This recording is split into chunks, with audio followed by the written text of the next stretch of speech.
to a brand new game, which I am very excited to bring you with my plethora of very excited players. Hopefully this adventure will be just as exciting as the other ones we've been on so far. This story takes place far in the frozen north of the Frostfell. Between the Frostfell mountain ranges lies a small town of Burrowsden. Blanketed in a thick layer of snow, two figures walk towards the warm interior of a building which outside there's a small wooden sign with a bed on it that says The Hearth. The two figures, one wrapped in heavy leathers and furs, slightly shivering to himself as the cold winds rush through him.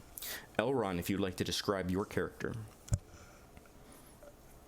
He is a blonde, blue-eyed, tall, high elf, wearing simple leathers with a hooded cloak, wielding the backpack on his back filled with the supplies he carries, a bow on his back, a sword at his side. Seems weary from the cold. And his companion next to him, Bale, you can go ahead and describe yourself. He's a tall silver dragonborn.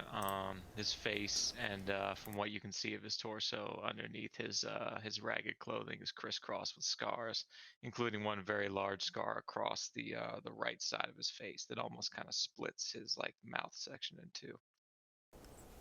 So the two of you have made your way to Burrowsden proper, and you find yourself outside the front doors of a building that's been labeled The Hearth. A guard at the southern gate gave you directions here, saying that this was the best place in town to get a good meal and a good night's sleep. You are arriving here in Burrowsden toward the evening, just as the sun begins to set and the chill winds blow in from the mountains. What would you like to do? Enter the inn. Yeah, enter the inn. The two of you step inside. You immediately notice that the inn is got some very light tones being played from one of the tables as a tiefling on the opposite side of the room is tuning her lute. Story, if you'd like to describe your character. She's a very short tiefling. She's very skinny. She's like the last person you would pick for dodgeball. She's wearing a simple black leather armor, and you can see a lute strapped to her back and a small drum strapped to her hip, and she has shoulder-length pink hair. Across the table from the tiefling, as the two of you kind of scan the room, you also notice two humans, I believe, if I'm not mistaken. Anya, I don't know if you're... I think you're here just human. Yes. Yeah. So you see a human male and a human female. Anya, if you'd like to describe your character. She's very tall for a human. She's wearing simple earthen robes and has shortish black hair with a braid on the right side. And she's a very warm face.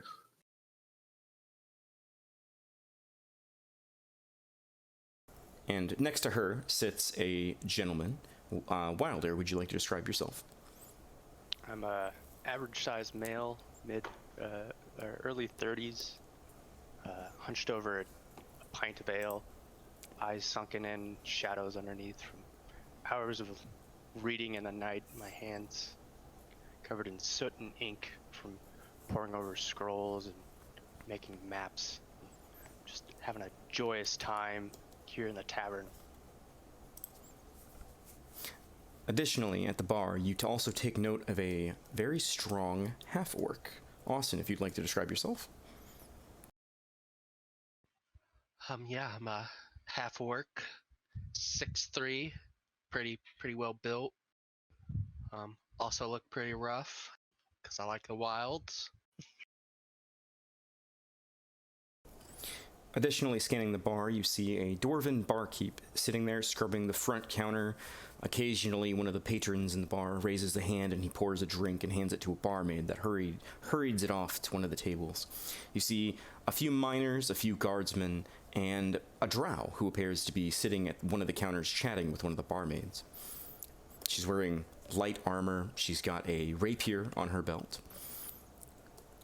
Additionally, something that Elrond, because of your high perception, you also notice that in the hearth in the building, there is no smoke emanating from the hearth. Instead, you see tiny blue crystals that are crackling with an orange flame in place of wood.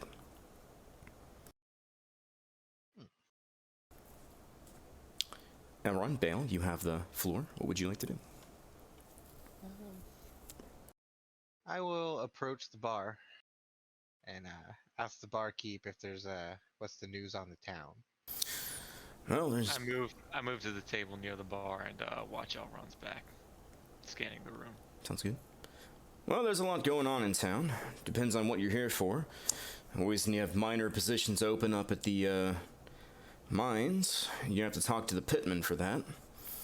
And of course, kind of looks you over a couple times. If you're here for other work, we might have some things for you to do. Story, Anya's, and Wilder. What are your characters doing at this moment? Just kind of sitting around the table. Agnes is probably chatting with Wilder, trying to find out what he was up to last night. I'm just idly tuning my lute, listening in. Wilder's taking a big swig of his tankard of ale and chatting with Anya, and just kind of, I got a couple papers and scrolls and maps, and kind of vigorously pointing at things as I'm pontificating. Well, everything's kind of going around me. So, Austin, as you are sitting at the bar, enjoying your ale, relaxing from your travels to the north, a scrawny elf saddles up beside you and begins chatting it up with the barkeep. Would you like to do anything? I think I'm just gonna kind of look him up and down, because he doesn't look like he belongs around these parts. And then I'm gonna ask the barkeep for a new beer. Coming up. He pours another drink out of a large keg off the side, walks it over, and sets it down next to you.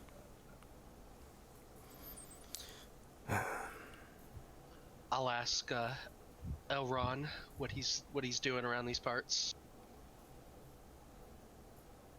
And say I traveled here with my friend, looking for work. Bale grins at the large half orc, casually tapping the greatsword strapped underneath his left arm. With the low bit of conversation that's happening at the far tables, Story, Anya's, and Wilder, you are also hearing this exchange at the bar as they're being a little louder than the quiet chit-chat from the miners or the guards playing cards across the way.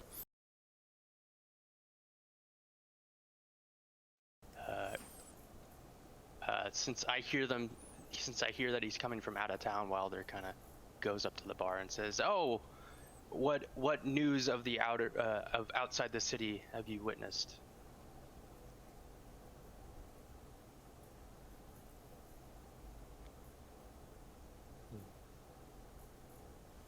Mr. Elfman. I say I don't know too much news about the locals. We traveled from the sea far south.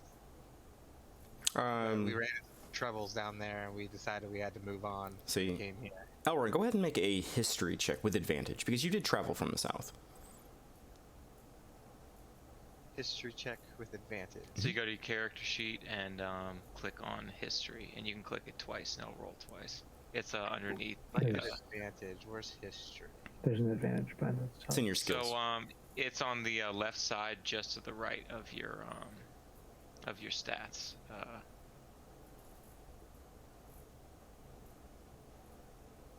I blind? It should be right next to where your wisdom score is. Yeah. Like if you look on the far left of your main character sheet, and you go just to the right of that, you'll see history among the skill checks. Oh, I see it. There we go. With a 15, the news from the south that you know of is that the war still rages far beyond the deserts in Malia. Other than that, there's not really much more information other than that's just the war is still going on, and you heard there was good coin up north. That's what I told Wilder. Of the wars and the coin. So I joyously, in my tipsy state, kind of slapped him on the back a little bit rougher than normal, and say, "Oh, that's fantastic! So happy to see that you made it up here." And I asked the bartender to get my new friend here a drink. Sure, not a problem. I'll put it on your group's tab. Reaches around the Make it counter. two Bale growls from the table behind them. I'm Gandu. gonna like strike a wrong chord, like it's very discordant. When I hear group tab, I'm just like, Anya's claps. Kind of scoff and say, "Oh, we've got plenty of coin to spare." I'm just gonna start playing like a sad tune. I'm gonna chime in and say, "Oh, somebody was buying my beer."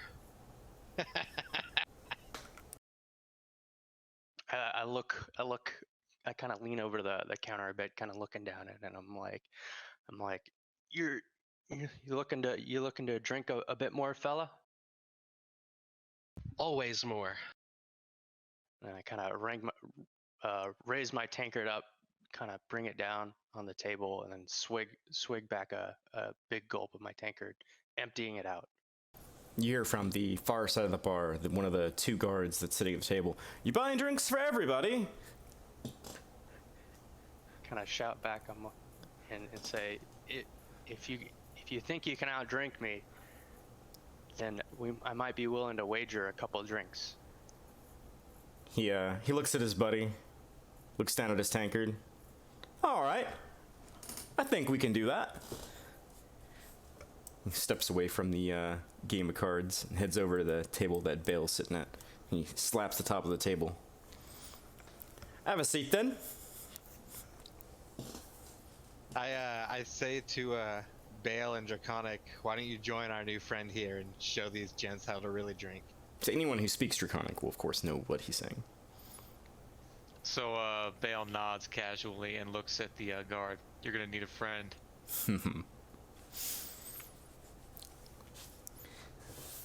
All right, so what's the wager? Drinks for the house on the loser. I look over to him, kind of peering around the whole bar, kind of taking in how many people we have at the bar, kind of looking at my coin purse, and then kind of shyly look back at Story, and I'm like, So as you're of course. as you're looking around the bar, you can't help but notice the sign that displays the drinks that are available, and that you notice that each tankard of ale is 3 copper pieces. Bale looks at Wilder with a calm, steady gaze. Friend, I don't know you, but we can take these fuckers. I look over to him, I kind of speak into Draconic, and I said, I'll drink to that. All right. The dwarf at the bar just kind of shakes his head and starts pouring drinks, and he gestures for the waitress to come over. Eventually, in front of you, after a few minutes, are 5 drinks each, 5 tankards of ale. And yeah, I guess we're having a drinking competition. That's a great way to start the game. Great. As this starts, I'm going to shift from playing a sad song to more of an upbeat, sort of merry tune. I'm not trying to tell you what to do, but you can't help them cheat. Story. I'm just saying. I could, but I'm a nice person. Okay. All right. That inspiration dice, man. Yeah, there's inspiration though. Yeah, come on. Both of the guards chilling at the table kind of look at each other, and both of them wrap one hand around the tankard. All right. Are you ready, boys? I look at them in the eye, and I kind of put my hand over my tankard, and I said, raise it high, and I do a cheer, and I said, for honor, for glory, and for gold. For gold! And they begin to drink. I take it the two of you follow in kind. Yep. Yes. The first drink goes down, no problem. I mean, you've drank an entire tankard of ale before. That's not an issue for you. When you get a second tankard of ale, go ahead and make a Constitution saving throw with advantage.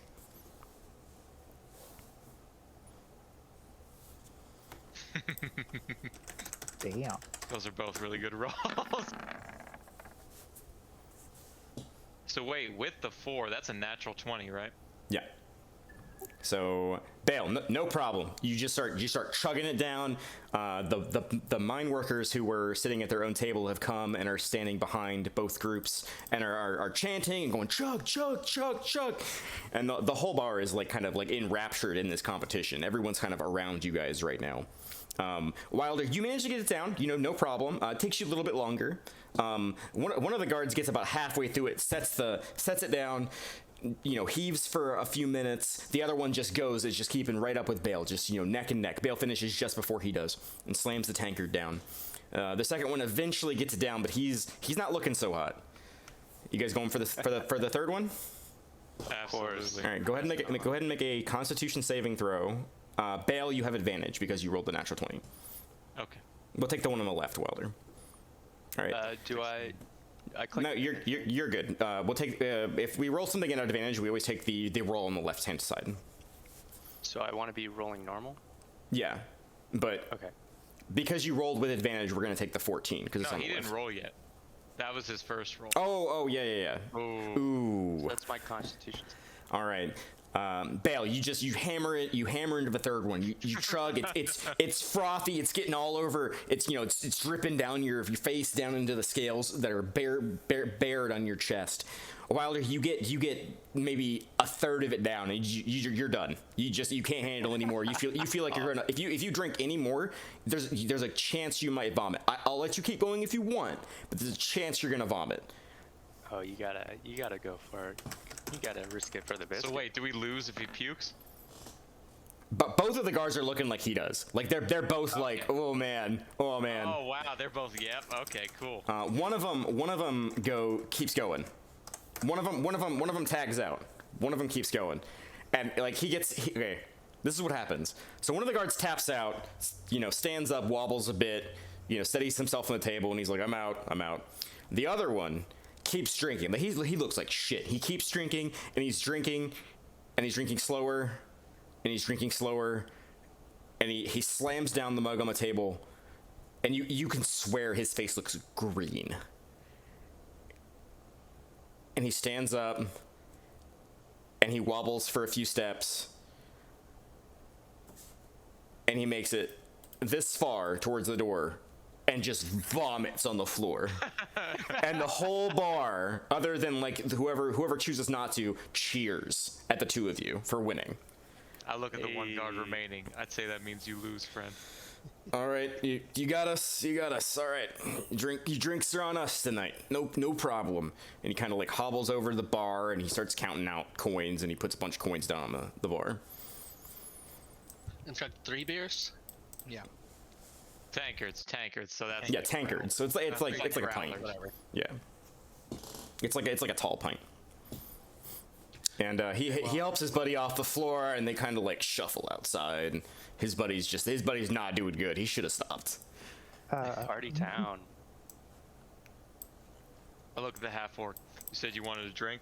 Looks like our friends will be footing the bill. So help yourself.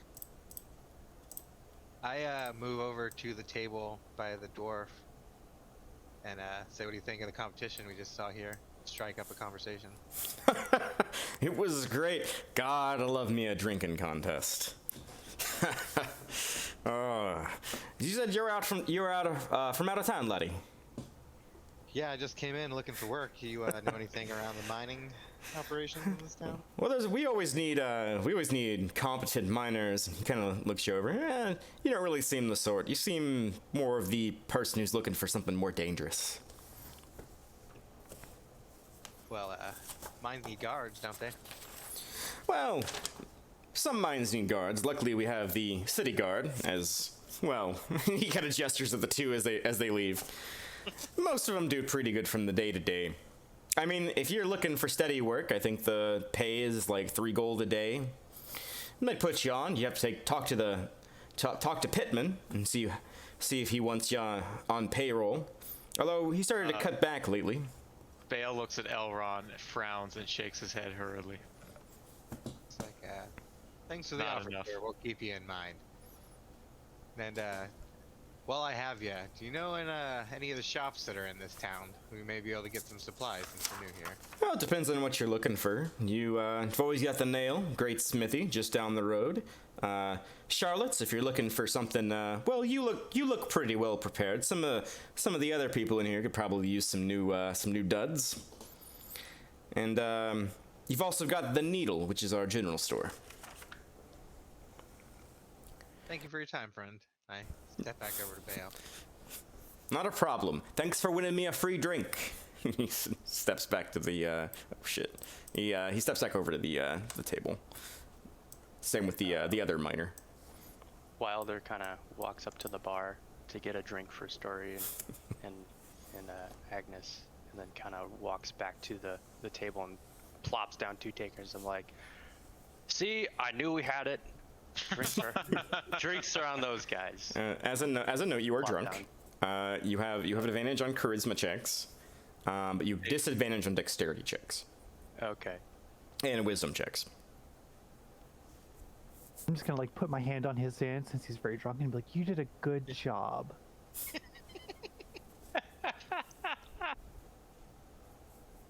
And then I kind of look at him and I'm like, have you introduced yourselves to our new friends? Kind of pointing back at the party behind us and my new drinking companions. Well, you guys seemed a little busy at the time. I'll sort of lean back a little bit and just sort of wave over at them. Hi, my name's Story. I tell stories. I see them wave and I gesture at Bale that we should go join them at the larger table. We come over and join them here. Bale nods and invites the half orc.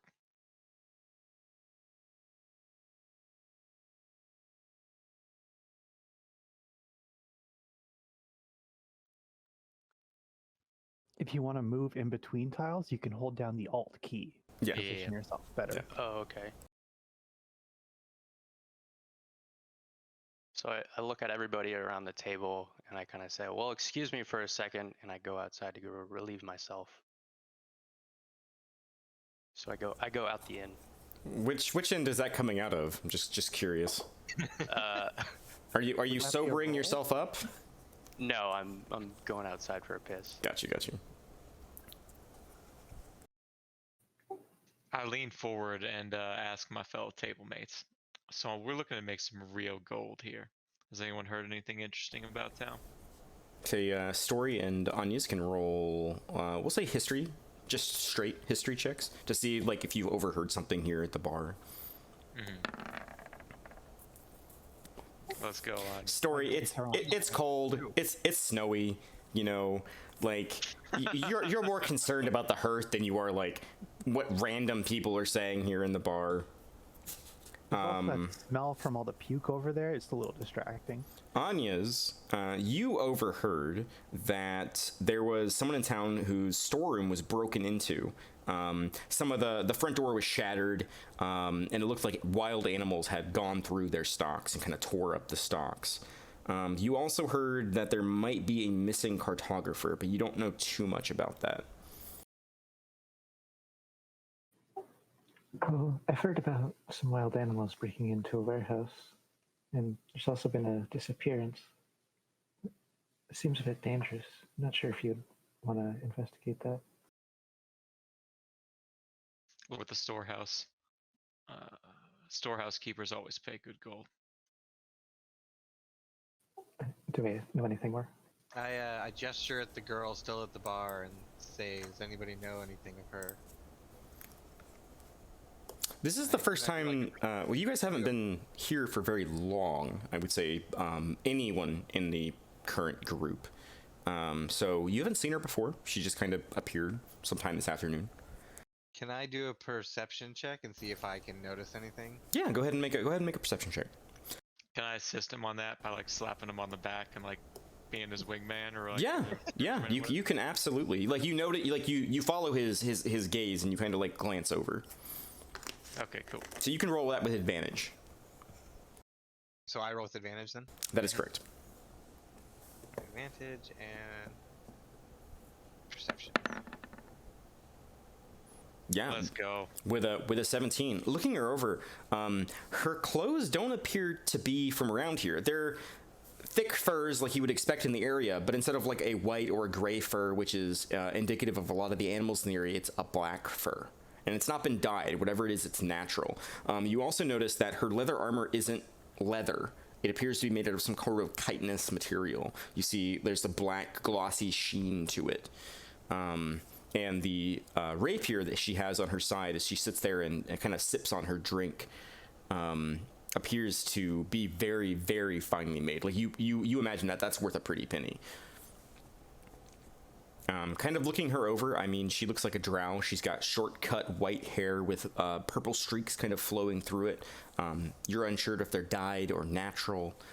She's got silver earrings that hang down from her ears. She kind of holds herself with a more esteemed position. Like she's sitting up straight. And now that you're looking at her, you can tell she's got her head cocked in just a way where she can listen in on your conversation. As they're perceiving this lady, like kind of looking, glaring over, Wilder kind of just comes back into the bar, and he kind of just drunkenly stupors back over, looks at the two gentlemen kind of eyeing this lady, and kind of just like smirks and nods. It's like, she looks pretty fine, and then kind of sits back down. The barmaid approaches the table and replaces some drinks that were spent, picks up some glasses. And as she does, she says, I couldn't help but overhear you looking for work. There's this guy, the local tanner. He said he was looking for some people to look into a disappearance of some sort. Don't know if that's your sort of thing, but something I overheard. And she takes the glasses and heads back behind the bar.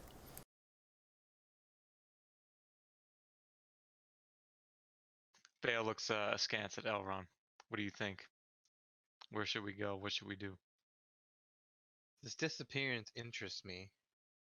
The tanner or the cartographer? The tanner with the disappearance. Especially with the appearance of this strange woman in town at the same time somebody has disappeared.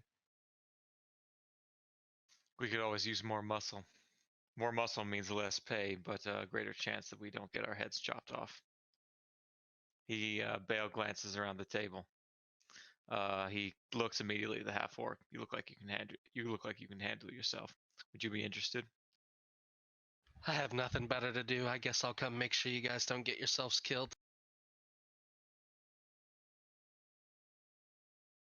Wilder kind of overhears across the table them talking about cartography.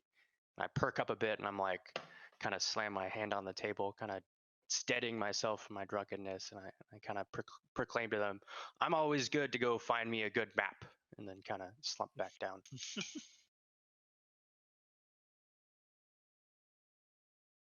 So he'll just be like, well, I'm with him, so I'm supposed to follow him. He's teaching me about being an adventurer, so wherever he goes is where I'm going. Can your friend handle himself? Can he handle a fight better than he can handle his liquor? Yes, definitely. I'm kind of wobbling, kind of dazed, not hearing them over talking about me. Just like staring off in the corner right now. I will say that stepping out into like the biting cold of the outside, it woke you up a little bit. So you're not quite like falling over, but you're still buzzed. About how late are we saying it is right now? The sun just set maybe 30 minutes ago, so Okay. I'd say maybe like pretty early. 6 o'clock in the evening. It is late Not autumn. tired. No, you're not tired. So would shops and things still be open then? I would say with your passive perception, as you and Bale were going through the town, Elron, you definitely noticed that some of the shops were still open. They're in pretty close proximity to the bar. So you did see, like, there were still candles, the signs in the windows were still posted to open. So it's like happy hour times.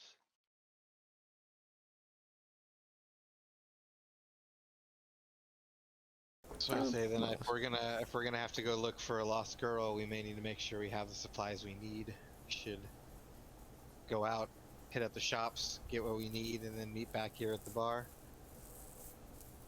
I do have a shopping list of things I've been needing to pick up. I kind of came out here very quickly and don't have much. Food first, then we shop. Bale says, in like a sure tone. There's a large posted menu on the back side of the bar. It's got several different things on it. Bale ignores the menu and saunters over to the bar. I join him as well because I don't want him to talk alone. Bale goes to the bartender. What have you in the way of meat and bread? Well, meat we've got plenty of. We're starting to run out of bread this time of year, so afraid I don't have any for tonight. We've got some stewed elk, mystery stew. We've also got some sausages. The stewed elk will be fine. Bale casually looks. What are the prices? Let me tell you, you look past him behind the bartender up at the board that has what's this week's menu. You see oat porridge and a mug of ale. You see boiled egg, hunk of cheese, stewed elk, mystery stew, boiled sausages, and Arctic char. The prices vary between products from between about 5 copper pieces to 10 copper pieces. I'll have the stewed elk. And Bale glances over his shoulder at the drow. What brings you to town? Oh, darling, I could ask you the exact same question. Work. Always work. I'm looking for someone. But I suppose we all are in our own way. Who are you looking for? A friend of mine went missing a few months back. I tracked him out to this town. Apparently the locals haven't seen him either. Would this friend also be of the, and he looks her up and down, foreign persuasion? She smiles at that and responds, "He would be, yes. If you see one of my kind around, please let me know. I'll be here for a few days." And where would I be looking? Look in holes is where cowards tend to hide. Can I look lean forward and look past Bale and do a persuasion check and ask her if she's heard anything else about what's happening in this town? Yeah, you can make a persuasion check. Just normal? Yeah. What exactly do you say? If she's heard any other news that might be happening in this town, anything's about break-ins or anything else that we've heard about so far. Yeah, go ahead and make a persuasion check.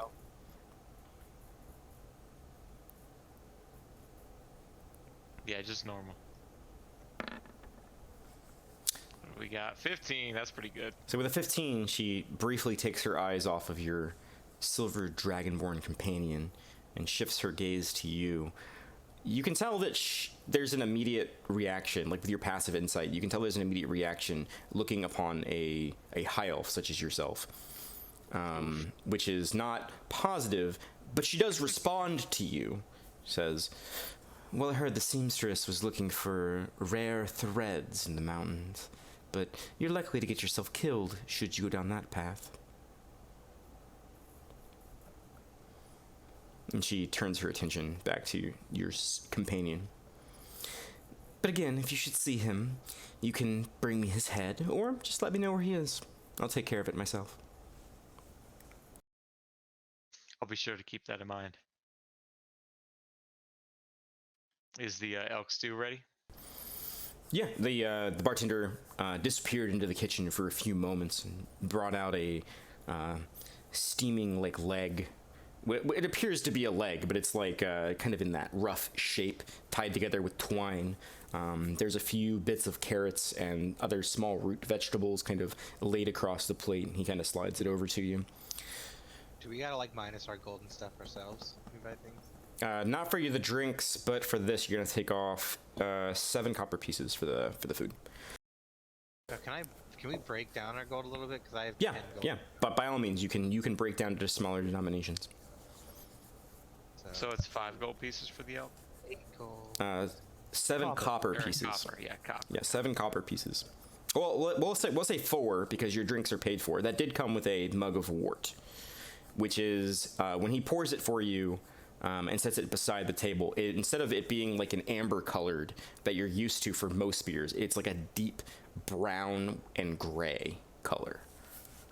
I order myself a boiled sausage and whatever that came with. Yeah, that also has a tankard of wort with it as well. That cost? 7. 7. Yeah, that's a little bit more expensive. A reminder that it's 10 copper to a silver and 10 silver to a gold. Yeah.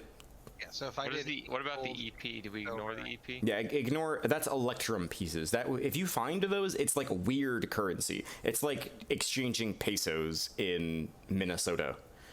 Gotcha. Okay. make sure my math's right. For 10 gold pieces, if I do 8 gold, 15 silver, 50 copper, that's 10, right? Yeah, That's the correct math. Cool. Yeah, that's not. that is correct.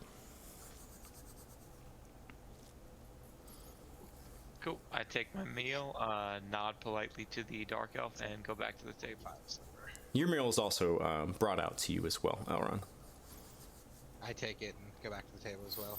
The drow watches you, kind of like sneers at you a little bit, and she turns back to her drink as you walk away. As Wilder kind of sees him come back to the table and kind of a better mind after relieving himself outside, looks towards his new companions and the half orc and his previous, and he says, "So, who are we looking for? And any leads on how to find them?" They say, I say that the barmaid mentioned the tanner, so we may need to make our way over to the tannery and see what he knows.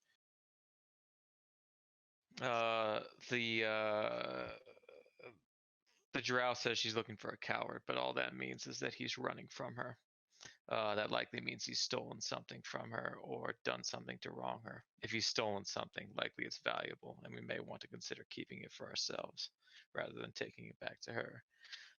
And then he glances over at the drow. That could prove dangerous. Wilder Gene kind of mishearing him. He's like, "Ah, I see. So we're looking for a cow herder and a tanner." That's right. And Bale just like gently pats his hand.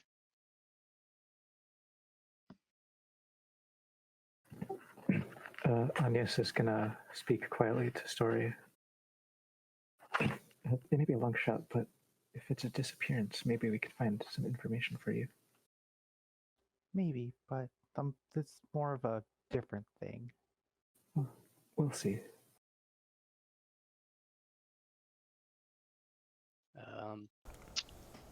Let me see. How long before were we in this town compared to those two? Now, The three of us? you guys have been here for 2 days, and most of that time was recovering from the journey.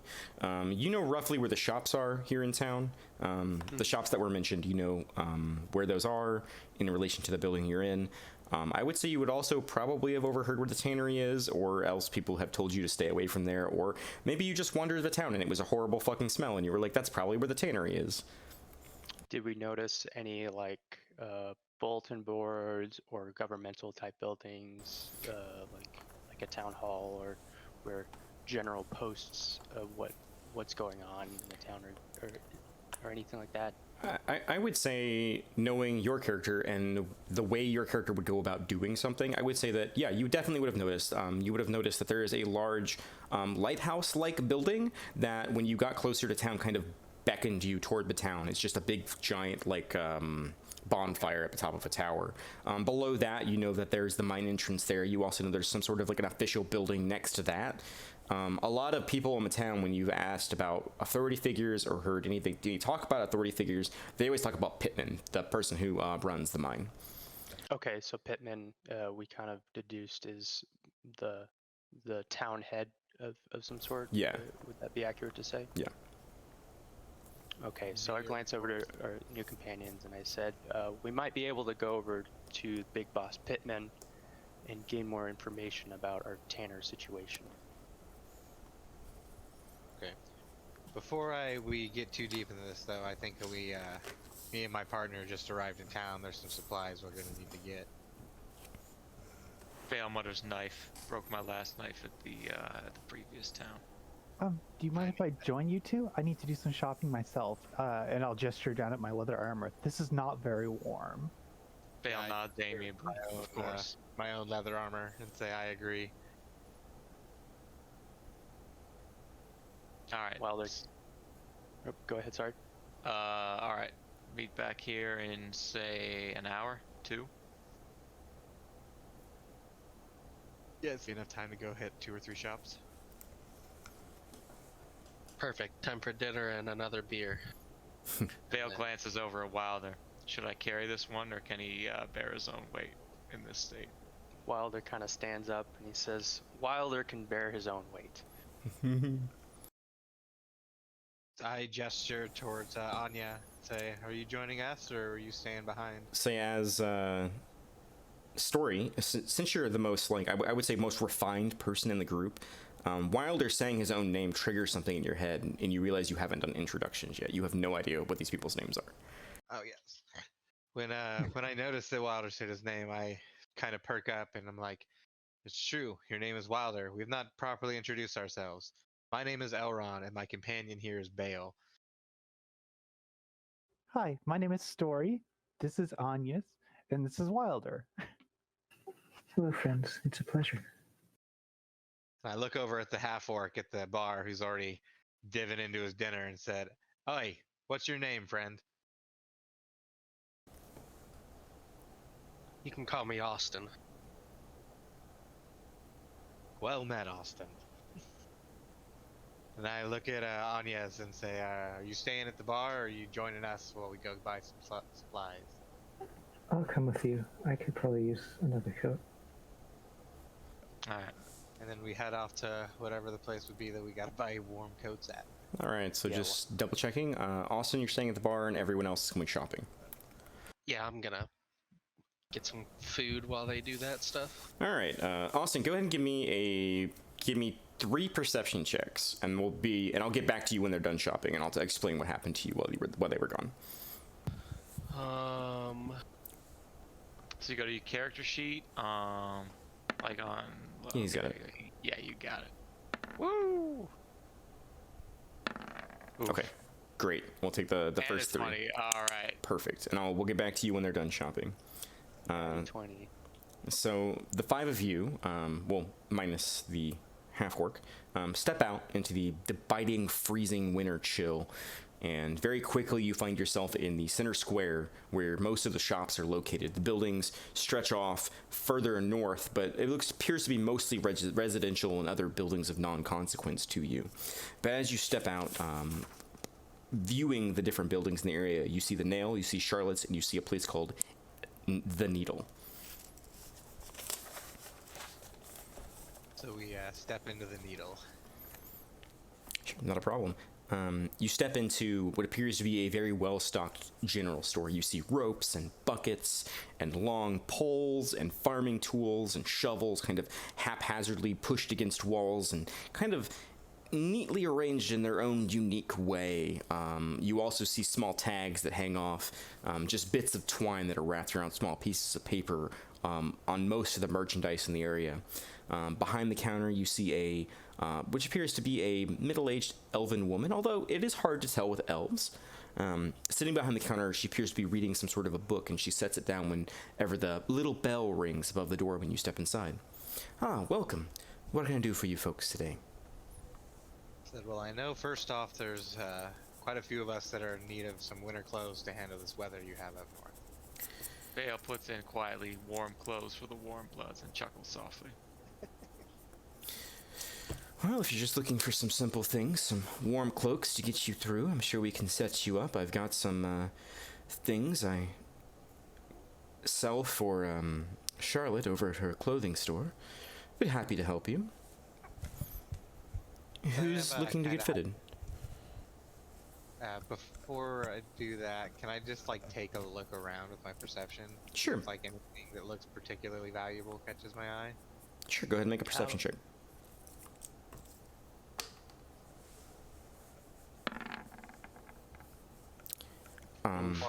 That's a natural 1. You don't see shit. So Alright, I see absolutely nothing new. you glance around the shelves and you see basic supplies. You see small flasks and vials and inkwells and quills and ropes, and you're kind of going shelf to shelf, just glancing through the material. It seems to be a lot of just what you would expect in a general store. It's general goods. You see some food that's wrapped and prepared in small ration packs. You also see large barrels that have ale written on the side, but nothing in particular catches your eye as very expensive or important. So after that, I look at the woman and say, Well, I need to be fitted for winter clothes. I gestured towards Story and Anya, and I said I believe they do as well. Yes, Well, and I'm gonna take out a small little shopping list and just hand it to her and be like, "Hey, and I also need these items as well if you have them." Sure. What is on your shopping list? Go ahead and just read that off as she. Posted in the chat. Okay, as she kind of pulls out a small pair of spectacles and looks at your list. I'll wait for that. We'll wait for the post. Oh yeah, I'll put it in chat too because I have a shopping list. I don't know if I'll be able to buy all of it, but Also, I'm totally going to zoom in the video to look at your terrible shopping lists. Do you already have that priced, or do I need to price that for you, Story? I do have it priced. Okay, so it'll be the... What is the total price on that? Total price, I am paying a total of 3 gold, 25 silver, and 5 copper. I know, like, the 25 is like 2 and 5. Okay, mark off 10 silver off of that, and that's what you'll pay here. Okay. I have no idea what that costs, but that was the stuff I came up with. Okay, so you need a mess kit. You need a bedroll. Wish you guys would have sent me these lists before the game. I would have had it ready for you. Sorry. I have some of the prices because there's some overlap. I have the table. Okay, good. I was also curious about like just because I know tents are really expensive, but what about just like a canvas sheet? Because my character already has rope. I could just like rope between 2 trees and throw a sheet over it. Yeah, if you just want to buy like a spool of cloth, make like a makeshift tent out of what you have, you can do that. You can just write down cloth on your character. You can go ahead and just type all these things in. I'm just giving you a price. I think that's everything. Okay, for all of that, and for the wooden bowl / spoon, you can write down mess kit. That's what it's called here. And that'll come to a total of 1 gold and 2 copper. Would that have like the pot in it too for cooking? No, it is a like a foldable tray, and it has like a set of utensils with it. Okay, that works. The pot is 2 gold. Now that'll be 1 gold, 2 silver. Sorry, 2 copper. For your list there. For the whole thing? Yeah. Alright. Did I get bedroll? Yeah, that was the gold. Everything else is pretty cheap. I thought the pot was 2 gold. Oh, you got a pot. Okay, sorry, I missed that. Minus 2 more gold? Yeah, that'll be 2 more gold. Well, that'll be a gold and 90 silver instead of 2. Things are a little cheaper here than by default. Also, who is getting fitted for winter clothing? I know Elron and Story. Wilder's gonna get some new or some newer to him. Okay. Stuff too. Okay. Just the 3 of you? Can my character come with that cloak that I have in my picture? It's just like not a winter one. It's just thin. Yeah. Flat, Yeah. actual cloak. I think you have a cloak on your character sheet, so yeah, they can just be what you have. Oh yeah, hooded cloak. That's right. Yeah, for some winter gear and to help pad whatever little bits of leather you guys have with more warmer material, it'll be 1 gold, 50 silver if you'd like to upgrade, and you can go ahead and write on your character sheets, clothes winterized. And then I'll give you some protection from the elements as you move about the icy mountain range. Bale walks up to the counter. I'm in need of a good, sturdy camp knife. Nothing fancy, nothing for combat, just a tool. She kind of... Did you say it was a gold 50 silver? Did Yes. you mean a gold 5 silver? No. 'Cause a gold 50 Sorry, silver. yes, a gold 5. Sorry. Yes, a gold 5. What was that kit you said I bought with like that had the A mess kit. mess kit? Okay. Yeah, it's 1 gold, 5 silver. I'm sorry. Again, too much World of Warcraft. And did I get the cloth sheet too? Yes, In that? that was included. Well, if you're looking for a good knife, I've got a decent selection here. And she kind of pulls out a small box from underneath the counter and sets it, and she opens it up, and there's a pretty decent variety. You have everything from a pretty common like whittling knife to like a good all-purpose like camping knife. I pick up the good all-purpose camping knife and casually test the balance. Yeah. This will do fine. How much? Say it feels good in your hands. It's it's a little weighty, but you kind of want that in a knife, especially a good one. It seems to be like spring loaded with like a flip, so you can like flip it out. It's not like a switchblade, but it flips out. Okay, got it. Yeah, that'll just be 2 silver pieces. Done. Is there anything else I can help you folks find? As I'm looking at my stuff and making sure I've like got everything, I'm just gonna take a quick look at the store just to see if I've forgotten anything. Just sort of like impulse buying. Sure. Give me an investigation check. I should have made Elron make an investigation check, but go ahead and give me an investigation check as you just kind of glance around. Yeah, kind of going like shelf to shelf. Nothing mundane catches your eyes, but behind the counter you do notice that there is a small wooden rack that has 4 crystalline vials with a red liquid inside that catches your eye. Oh, are those healing potions? Oh, yes, they are. We had a trader pass through here a few weeks back, and he sold them to us for a steal. Wow, how much are you charging?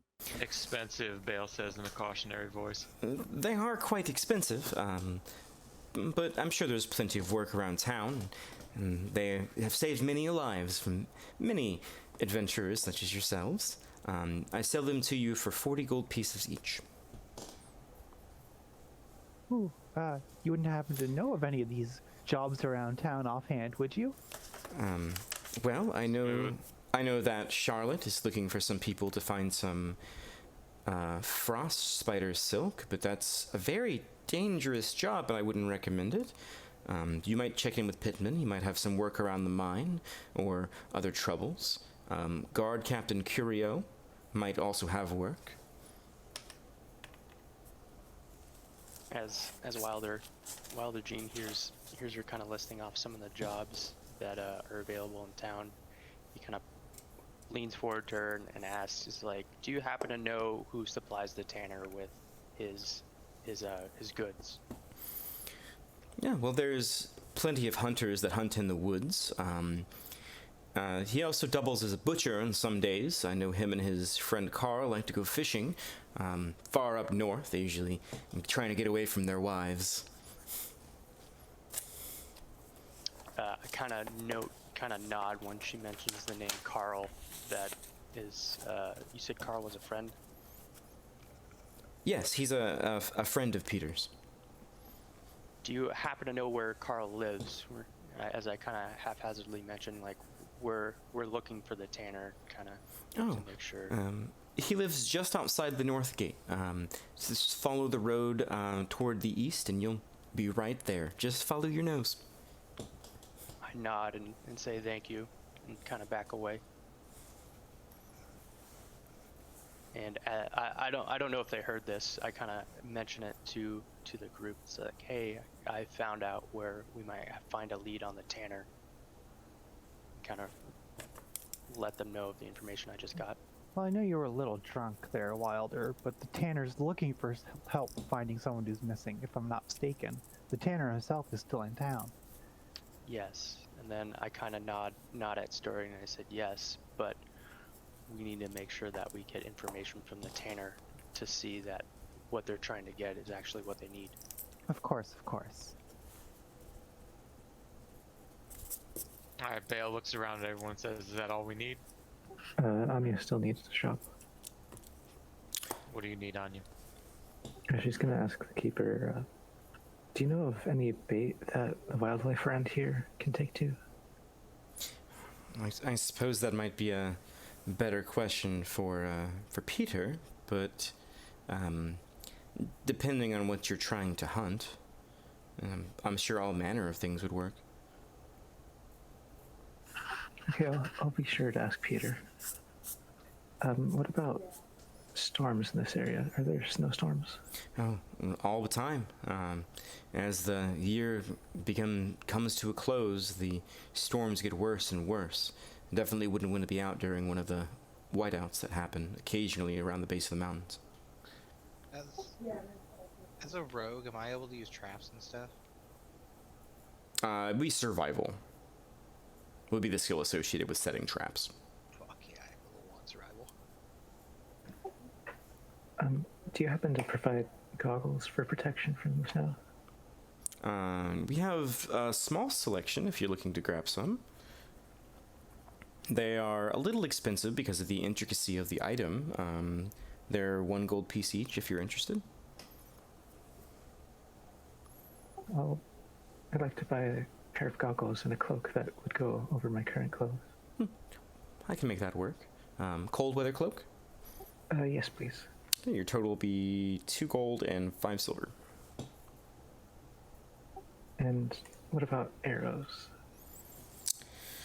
A set of 20 arrows is a gold piece, but you cannot buy them here. You'd need to go to the blacksmith. Okay. So, cloak and goggles it is. Do my winter clothes come with gloves? Yes. I paid the 2 gold, 5 silver. Okay. Would I be able to make, doing a history check, would that let me know if there was any major storms or any big major winter whiteouts that happened recently in time? Would that be a history check? Or Go ahead and roll nature. I feel like that's more appropriate to what you're trying to figure out.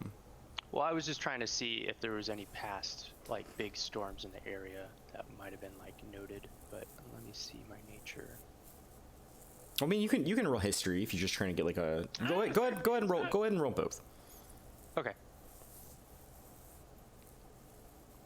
Hey. Okay. So with your 14 in history, you do know that the winter storms here are pretty bad. Maybe not. She might be exaggerating a little bit. There haven't been horrible ice storms in a couple probably 10 years. So it's pretty we would have heard about as a catastrophe. But you definitely know that the storms get pretty bad, but not bad enough to shatter homes or destroy entire towns. Nothing decimating. With your 13 in your nature check, I would say that you know that as the year gets later and later, it gets colder and colder up north. So this right now is the worst time of year for weather. As it gets to late winter, it actually it gets so cold it stops snowing. What check would I do to see if I had, the appropriate amount of, winterized equipment, or is just winterized equipment fine for what we'd be going into? Yeah, because you went ahead and the winterized clothes is reinforcements to your armor to help expose less of your skin to the weather. It's thick furred hides you kind of have your armor resting on top of, so you're pretty well protected from the elements with the gear you picked up. All right, kind of looking over all the things that we've purchased, I'd kind of look at the group and say, I think we're well prepared for the winter and anything that we might have to encounter. Yeah, I kind of glance at Anya's goggles and then pull my hood down low and say, I think I'm good. I'm ready. All right. I asked, sorry, go ahead. Sorry, go ahead. No, after you. I asked the group, is there anything else that we're trying to purchase, or can we rejoin our half friend over at the tavern? I'd say the arrows Anya mentioned interest me as well. I would like to get another bundle from the blacksmith before we leave. Okay. I say, is the blacksmith right next to where we are, or? Yeah, it's just down the street. All right, cool. So all of the buildings are kind of in a semicircle fashion around the center of the shopping area. Okay, like a town center area. Yeah. So Bale says, one moment, Elron. I turn back to the shopkeeper and go, this captain of the guard you mentioned, where might I find him this time of day? This time of day, he should still be at the Northern Tower. Excellent. Thank you very much. And I accompany Elron out of the store. I follow. I head to the blacksmith and into the blacksmith. I'm And going can to. I do investigation as soon as I get inside to see what I see? Sure. Go ahead and make an investigation check. Well, go ahead and make a perception check, because you're investigation assumes like you're walking around, you're paying very close detail to what's happening around you. Perception is like you're glancing about. I can do both. Well, even with the 8, with your passive perception, stepping inside, you can tell that the forge itself has been shut down for the day. There is a dwarven gentleman sitting, he's sitting at the counter, but he's kind of like shuffling some things about. You hear the clank of metal on stone as he takes some things on the counter and kind of tosses them down into a bucket. He looks up at you. Welcome. And he goes back to what he's doing. Looking around the room, you notice that there are weapons of different sizes. You also see several different types of pickaxes, climbing tools, small bits and instruments, horseshoes in a kind of a box right next to the door when you step inside, as well as bearings and different small bits and pieces you would need.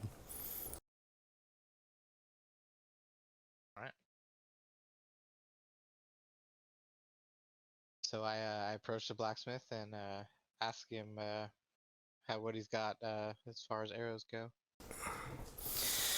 I don't have any of your fancy elven arrows, but I got dwarven arrows, if those work fine for you. I've got plenty of them. Any arrows work for me, friend. He kind of gestures you over, and there's small bundles of arrows that are placed on a table. Appear to be with a decent amount of care. They weren't just thrown there. You also see small dwarven runes in the tips. Maybe a maker's mark, but you're not super familiar with the area. Bale whispers quietly, the wood won't be quite as good, but the steel will be better. I acknowledge and say, how much for a bundle of 20? Be a gold piece for the 20. Like I said, I've got plenty there. Bale winces softly. So I buy 20 more arrows, so I'm up to 40 now. Agnes will also buy 20. And 2 bundles of arrows. Works for me. He happily takes your coin, depositing it somewhere underneath the counter into an unseen location. Anything else you folks need? Bale looks from Anya to Elron. I'll go see about that captain of the guard now. I'll meet you back at the inn. I'll accompany Vale. Sure. Wilder approaches the blacksmith real fast and he says, "Excuse me, sir, do you have any spare nails for sale or metal stakes?" I've got plenty of nails, I've got plenty of stakes. It just depends on how many you're looking to buy. Not knowing the prices, is it just like a bundle of nails that he sells or something like that? So going over to the area where he gestures, it appears to be small nail packs. It looks like 10 nails on a piece of tape kind of coiled together. Okay. Did he hunger ones, like spikes like you'd use to pin down a tent? Yeah, pantons. That's what I was looking for. If you're looking for pythons, yeah, there's a handful of pythons that are just kind of loosely thrown into a box in the room, kind of jutting that way and this way. Next to the box, you see a small tag. This is 5 copper each. Okay. Wilder picks up, I guess, five metal pantons for 25 copper, and then how much did you say the nails were? I'm assuming they're like carpentry nails or something. Yeah, they're carpentry nails. They're a copper for a bundle. Okay, I'll buy 2 bundles of nails, and then I'll keep it simple. 4 pantons, then a bundle of nails. Yeah. For what, like 20 something copper? Say the guy, the dwarf at the counter, kind of waves his hand when you try to pay. It'll just be the 2 silver for the pythons, and you can take the nails for free. Okay, thank you. I buy 1 python and a bundle of nails as well. Yeah, just take them. I got plenty. Besides, you paid for the arrows. Most people around here aren't too fond of them. So how much is that? Just 5, 1 silver then? Nah, just take them. It's fine. As long as you paid me the gold for the arrows, it's good enough for me. How much is a bundle of it, like, nails? It's, Like, how many? But nails? it has 10 small woodworking nails. Cool. Alright, 6 pythons now. Pythons are just like metal stakes, right? Yeah. I was thinking, because I have the canvas sheet, I could, like, rope to 2 trees, so the canvas sheet over, 3 pythons on each side. Oh yeah, hold it no, down. that's what I was thinking too. You Wasn't sure what they were called. you folks adventurers? Look over at him and nod. Yes, I've been known to adventure now and again. Well, if you come across any old weapons and stuff, I can always use more slag. Happy to buy it off you. Nod at him, saying, "I'm many adventurer has many a slag." I thank him for the information and gesture to the group and say, you think we should head back to the bar now? Is there anything else we need? Do you have any climbing harnesses?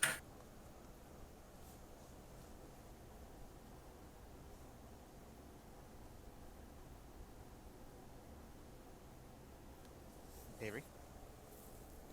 Did we lose Avery? Uh, Oh, there he is. well, I've got rings. I've got, like I said, box of pythons is over there. We don't really deal in harnesses here. Most of the mines don't go down deep enough, and nobody's stupid enough to try to scale the mountain. I could probably have something made for you if you were keen on doing that sort of thing. You hear Bale call from down the street as he's walking toward the North Tower. Expensive! How much would it be to me made? Do you want it adjustable or do you want it fitted? Adjustable. All right, I'll have to talk to Carl about the leather straps. You put it down, don't say 5 silver now, and I'll charge you for the materials whenever I get it made. Alright, that's acceptable. I'll also take 4 pythons. Yeah, that'll just be, that'll be 2 more silver pieces for the pythons. Okay. Well, you bought some arrows, right? You just take them. Okay, so just 5 silver. Yeah.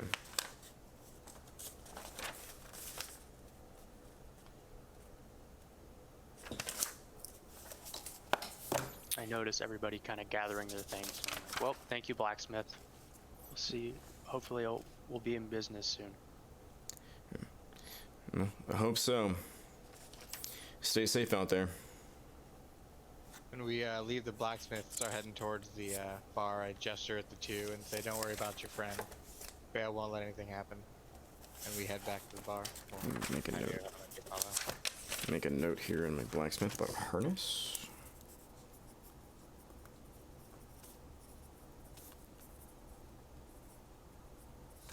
Okay. Alright, I'm gonna put you guys on pause for just a minute. We're gonna go back to Austin, who's chilling in the bar. As you're sitting there enjoying your food, drinking, kind of enjoying the fact that there's a little bit of quiet in the bar, just very small murmurs of conversation. You hear the miners at the back table talking about their day, talking about Pittman, how he's working them too hard, how there's less and less fiberglass in the mines these days. You lose a little bit of the conversation, picks up maybe like 5-10 minutes later. They start to talk about bronze bellows stocks that were broken into. He says he think it might be wolves, but no damn wolves he's ever seen. Biggest fucking wolf he's ever seen in his goddamn life. You also hear about someone named Phyllis in the town, who is the town drunk, claims to have seen an ancient ship that crashed into the ice. And that's what you happen to overhear while you're hanging out at the bar there, Austin. Do we still have Okay. one? Nice. All right. And it's around that time when Elron, Anya's, and Wilder step back inside. So I walk up to Austin and say, did you hear anything while we were out on the town? So wait, are they all coming in? Yeah, they just got back. Except Okay. me and Mech are still at the We're going to see the captain of the guard. Yeah. Yeah, Story and Vale are absent. Okay, well, I'll tell the people that are here what I overheard while I was eating my food and drinking, waiting on them to get back.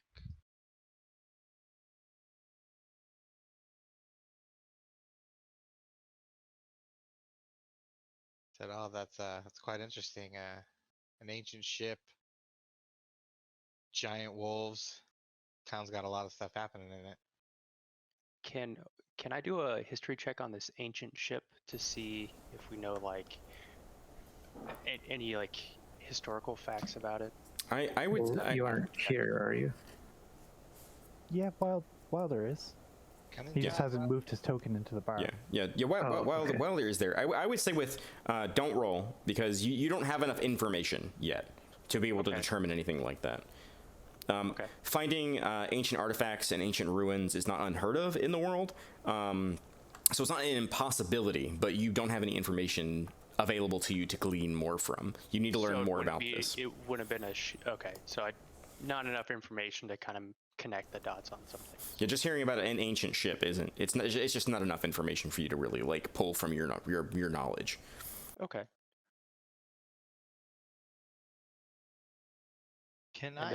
Sorry, go ahead.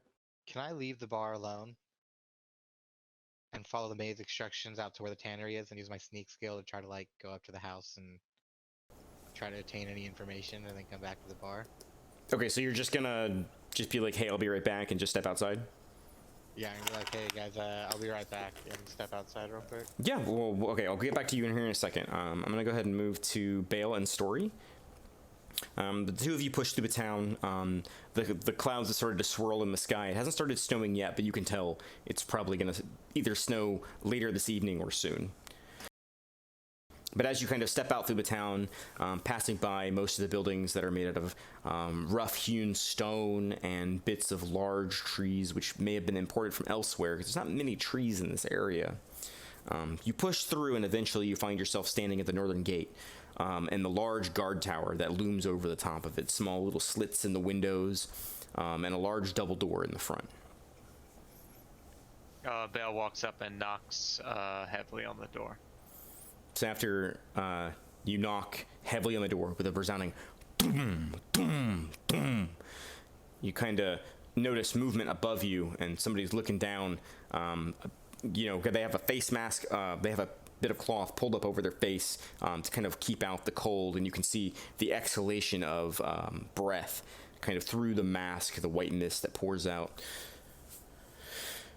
Bale smiles in a friendly manner and waves amiably. You see the figure disappear from up top, and you hear footsteps from inside the building. Eventually, the door creaks open, and the man pulls down his facial covering. Can I help you? I hear the captain of the guard might be looking for work. Yeah, I got some work. You freelancers? You looking to join? Bale just subtly tries to kind of flex his muscles and make himself appear bigger than he normally is, which is already fairly considerable. He's 6'2", 250. He sort of flexes and goes yep, here for work. Story's gonna flex too, but she's 115 pounds. Well, you still didn't answer my question. Are you looking to join the guard, or are you looking for just freelance work? Freelance. Got you. I had a storehouse get broken into, and he kind of points down a couple of buildings. Mirren Bronzebellow's the guy who owns the place. His house is, and he kind of points further down. You can't see, but it's behind that building over there. Go bang on his door. He's probably got a long fucking story to tell you. Something about some big ass fucking wolf. Excellent. Thank you for your time, Captain. Hey, you kill it, he pays you. That's fine. I don't want to hear about him paying you. I'll pay you. Kill whatever the fuck stole his shit. All right. Bale nods to Story and gestures back towards the inn. Thank you for your time. He kind of smiles at you, nods, pulls back his face covering, and steps back inside and closes the door. All right, I guess we're headed back to the inn. All right, Alran, go ahead and make a stealth check. for me as you kind of are slinking between houses, trying to remain unseen as you step out through the gate and over towards the Tanners. Come on. All right, Yeah, okay, 14. that's all That's right. pretty good, pretty good. You feel confident in your ability to kind of slink in the shadows, especially as dark as it's getting with the looming mountains pressing through the overhead and the swirling dark clouds in the sky. It's all you're moving silently in complete darkness, kind of pushing through, and you find yourself outside the window of the Tanners. Inside, you see several large animal skins that are being hung out and dried, and the smell of the place is pretty abhorrent. But you know, you've dealt with worse than this before. But as you kind of glance inside, you see a older gnomish gentleman sitting at a table, kind of. Give me an insight check as you kind of like glance to kind of take in his demeanor. Insight, you said? Yeah, insight. Investigate, intimidate, insight. Let's go, natural right. 20. Let's go. All right, natural 20. All right. So as you are kind of taking in his demeanor and looking him over and trying to get a good grasp for the individual, you can see that he's trying to hide it, but there's definitely a clear sign of worry in his eyes as he keeps looking towards the door and then like down at the table where his food is, and he's kind of like picking at it, not really eating it.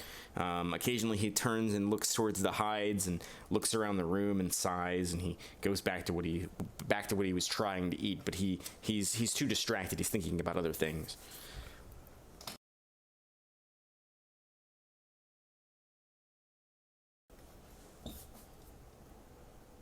Alone hides. Alright, I head back to the bar. Sure. Easily enough, silently in the night, you make your way back to the bar. You actually see Story and Bale on your way back, kind of a little bit ahead of you on the road. I greet them, pick up pace a little bit so that we can enter the bar together. Sure. The three of you make it back without any issues.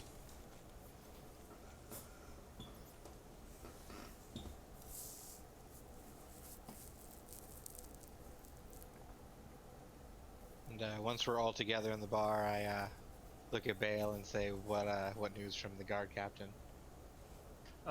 He had the same story as the shopkeeper told us. Giant wolves. It was giant wolves attacking the warehouse. Sounds like a safe bet, and it seems like we could get paid twice for one job. I tell them that when I stepped out, I went over to the tannery to have a look, and saw the tanner and told him of the distress I saw on his face and how he was feeling, and think that there may be some nefarious means that the daughter may have been taken for means and not just be missing. Or whoever he's looking for, I know it was a daughter.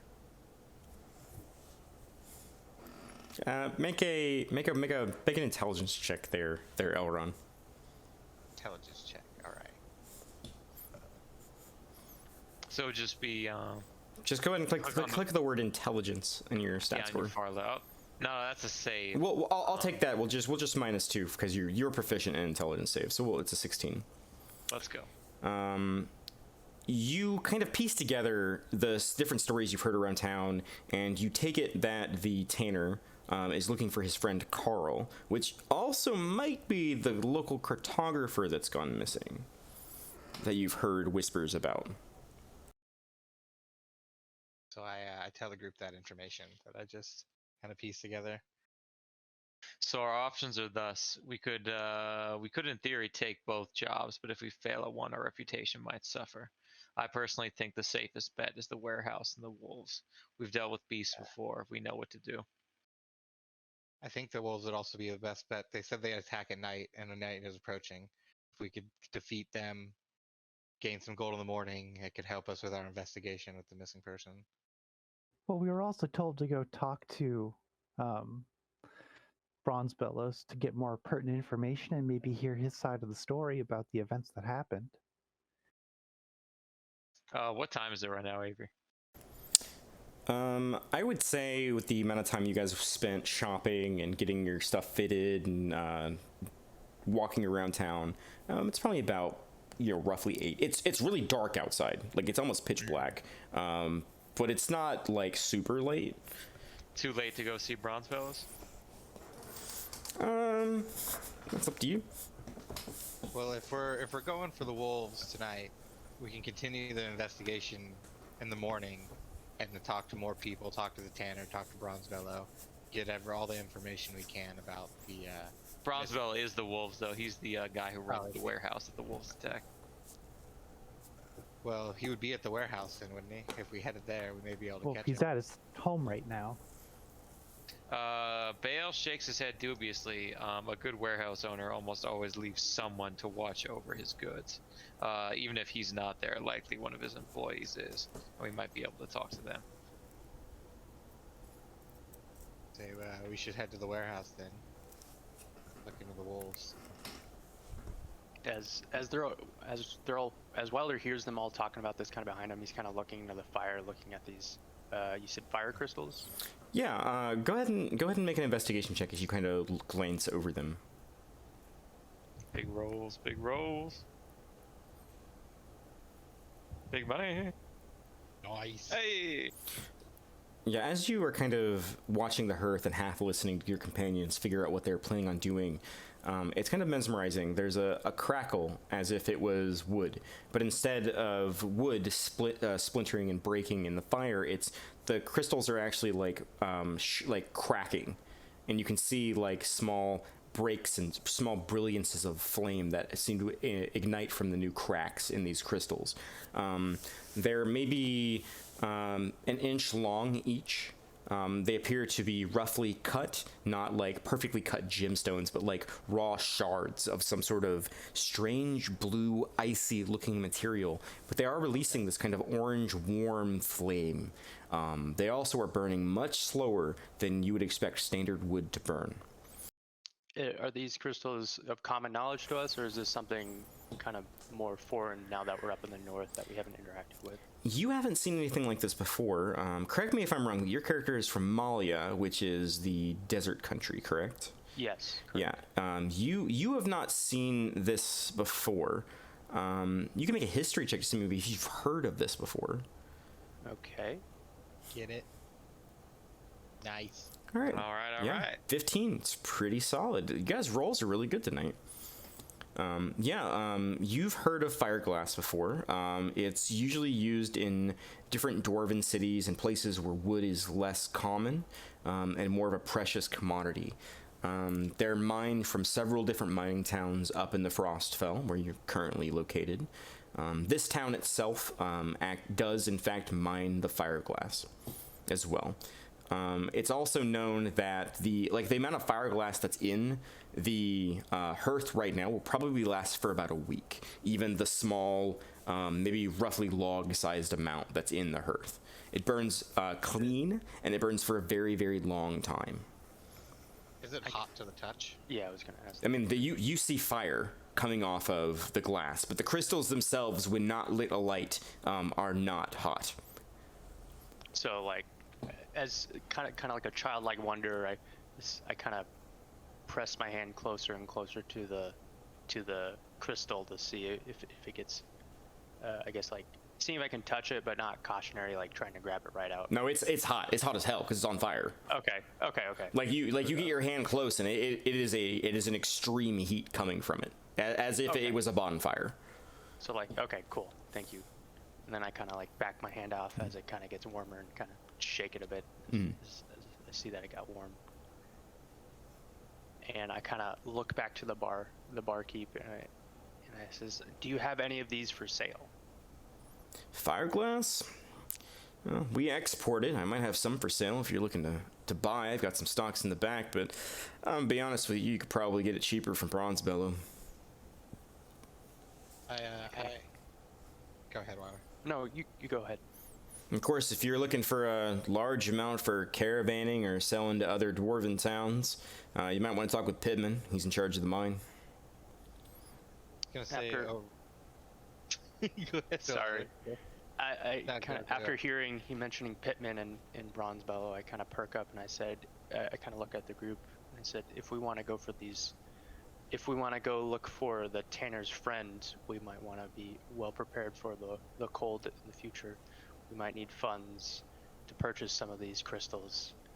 And I kind of smile and say it might be fun to experiment with them if we had a couple. Yeah, overhearing that and hearing the crystals, I look at the bartender and say, "You ever hear of those being attached to a metal pole or something? Do you use as a torch?" I've heard all kinds. Some of the dwarven smiths in the Frost Forge actually make weapons out of the fire glass. You haven't seen anything until you've seen a fire glass sword. Bale immediately perks up at this. Sounds interesting. And they don't last forever, but if you extinguish it after the combat, they can last you for a couple of months. Is the Frost Forge a place, or is that something? Your character definitely knows that the Frost Forge is the dwarven capital.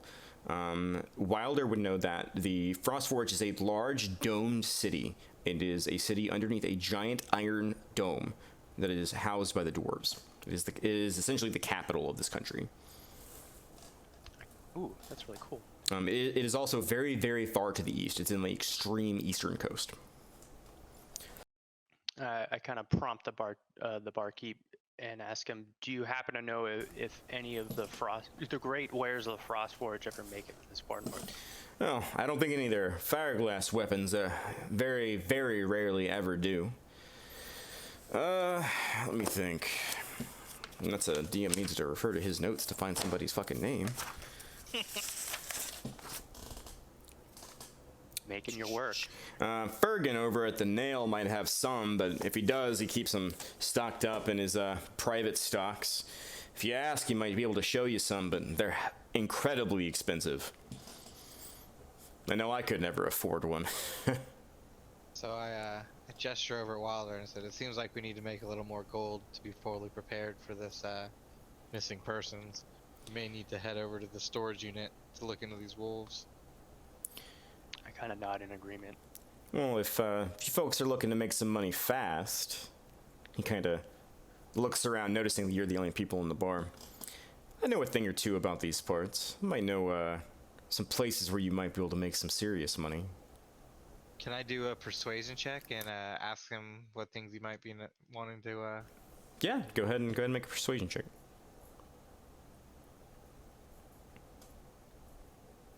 Big money, big money. Oof. Oh, natural one. Adding one. Pay back the natural 20. Nope. Like I said, there's jobs in town, sure. The odd job, saving damsels in distress, working your hands to the bone in the mines. You know, there's lots of honest work, but if you're looking for something more dangerous, something more daring, and well, all along the mountain range, there are ancient ruins of the lost civilizations. Sometimes there's treasure in them.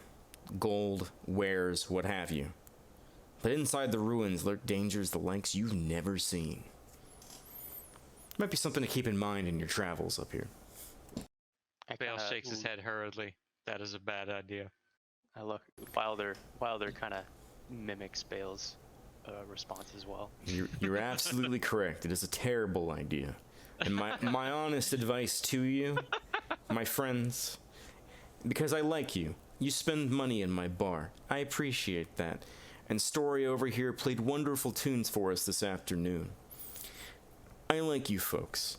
Don't go into ruins if you see them. Bale looks like a shrewd glance at the bartender and fingers the big scar across his face with one hand while he taps the pommel of his greatsword with the other. Is there anywhere where an entertainer of a different sort might find some more honest work? Give me a persuasion check with advantage because of your background. With advantage, okay. Ooh. So advantage, persuasion. Can I assist him in any way? He already has advantage. Yeah, you would only be giving me advantage. 14. Kind of looks you up and down, and he nods slowly. Say, if you don't mind ditching the sword, there's some fights, sure. And if you manage to sneak into the mines after nightfall, some of the workers go down there to relieve some stress every once in a while. Might be some coin in it. I flip him a silver piece for his troubles and say, I'll bear that in mind. He nods to you. Think you could take him. Just saying. All right. So I turn to the group. Do you think we should go talk to this warehouse owner, Bronzebella, or do you think we should wait till morning? I think we should either head to his house or head directly to the warehouse. I kind of mentioned to Elron, would you be able to scout out it tonight to see if there's anything fishy going on there? Yeah, I could scout tonight, and we could reconvene in the morning and get as much information during the day as we can and be prepared for tomorrow night. So Anya, do you have like a what's it called? Do you have like a high nature skill?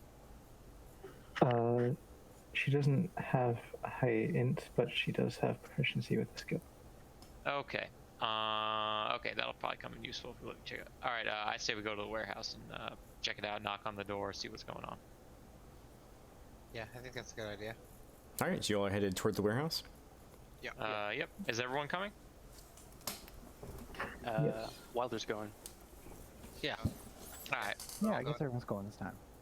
As the group approaches the warehouse, I kind of separate myself and to try to like sneak around the back and see what I can catch while they're talking at the front. Sure, go ahead and make a stealth check. I'll say with advantage because of the very, very dark conditions. There are small like lampposts, but they're not lamps, with fire glass in them that are illuminating the streets of the town. You should stealth. Yeah, go ahead and make a stealth Stealth check. with advantage. Yeah. Okay. I will keep that in mind. We'll get back to you in a moment. As you all approach the large warehouse building, the first thing you immediately notice with your passive perceptions is the front door looks like it has been broken and been slightly repaired. You can definitely see patch jobs on some of the pieces of wood. Some of the pieces of wood are completely missing. And you can actually see inside to the interior through some of the holes. There is light on the inside when you guys approach, but you can definitely tell these doors have been bashed in by something. And who among you has the survival skill? I do. Wilder. If you have survival as a proficiency, go ahead and roll survival as you're kind of looking over the damage to the door. How do you? You said it was tell what bashed that is? in? Or bashed out? It'll have a little square, like a little blue square, if you have it trained. It'll be in skills on the left side of your screen if you're looking at your character. Check mark, right? Yeah, if you have a check mark, then go ahead and roll it. Would my favorite enemy give me advantage here? What are your favorite enemies? Just Beast. Yes, it would grant you advantage. Do it. Okay. Oof. Yeah, the damage is obviously done by some sort of a beast or some sort of a feral creature. It doesn't look intentional. It doesn't look like conventional weapons were used.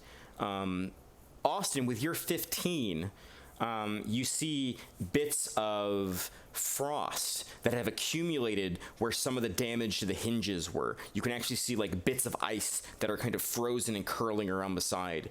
And your immediate reaction is, that's weird, because no other bit of hinges or the outside of the building have accumulated ice on them, just where there was damage. But whatever did this was big. I mean, it was probably bigger than like a warhorse big. Wilder looks around the area to see if there's debris more on the inside or debris more on the outside. You don't see any debris on the outside. Any that was there was either cleaned up or not there in the first place.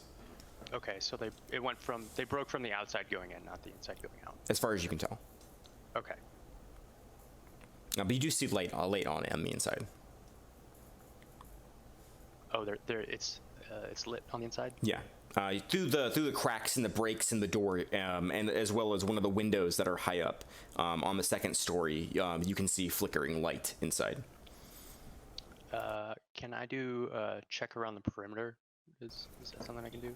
Elron is currently doing that, but you can assist him if you'd like. Yes, I would like to assist Elron in checking around the perimeter. Yeah, Elron, as you're kind of walking around the building, kind of shadowing Wilder for a few moments, kind of glancing around, why don't you go ahead and give me an investigation check with advantage? Investigation with advantage. All right. Advantage. Investigation. Big money. All right, nice. Oh, 21. That's beautiful. Yeah, that's great. Yeah, so you push your way through the darkness and kind of ignoring certain things that Wilder just kind of shakes his hand at, like, don't bother, that's not important. You move around and eventually you begin to find large paw prints in the snow, as well as small paw prints in the snow. How many creatures there were, it's hard to tell. There's a lot of prints, and they kind of look like, as you circle the building, you can track the prints all the way around the building, as if whatever this creature was, or creatures, it circled the building several times before it went inside.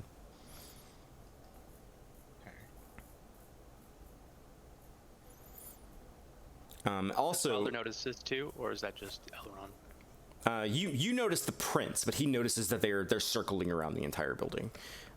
Also, Elron, as you're kind of looping around the building, you notice that the only access into the building is those large two front barn doors that were crushed.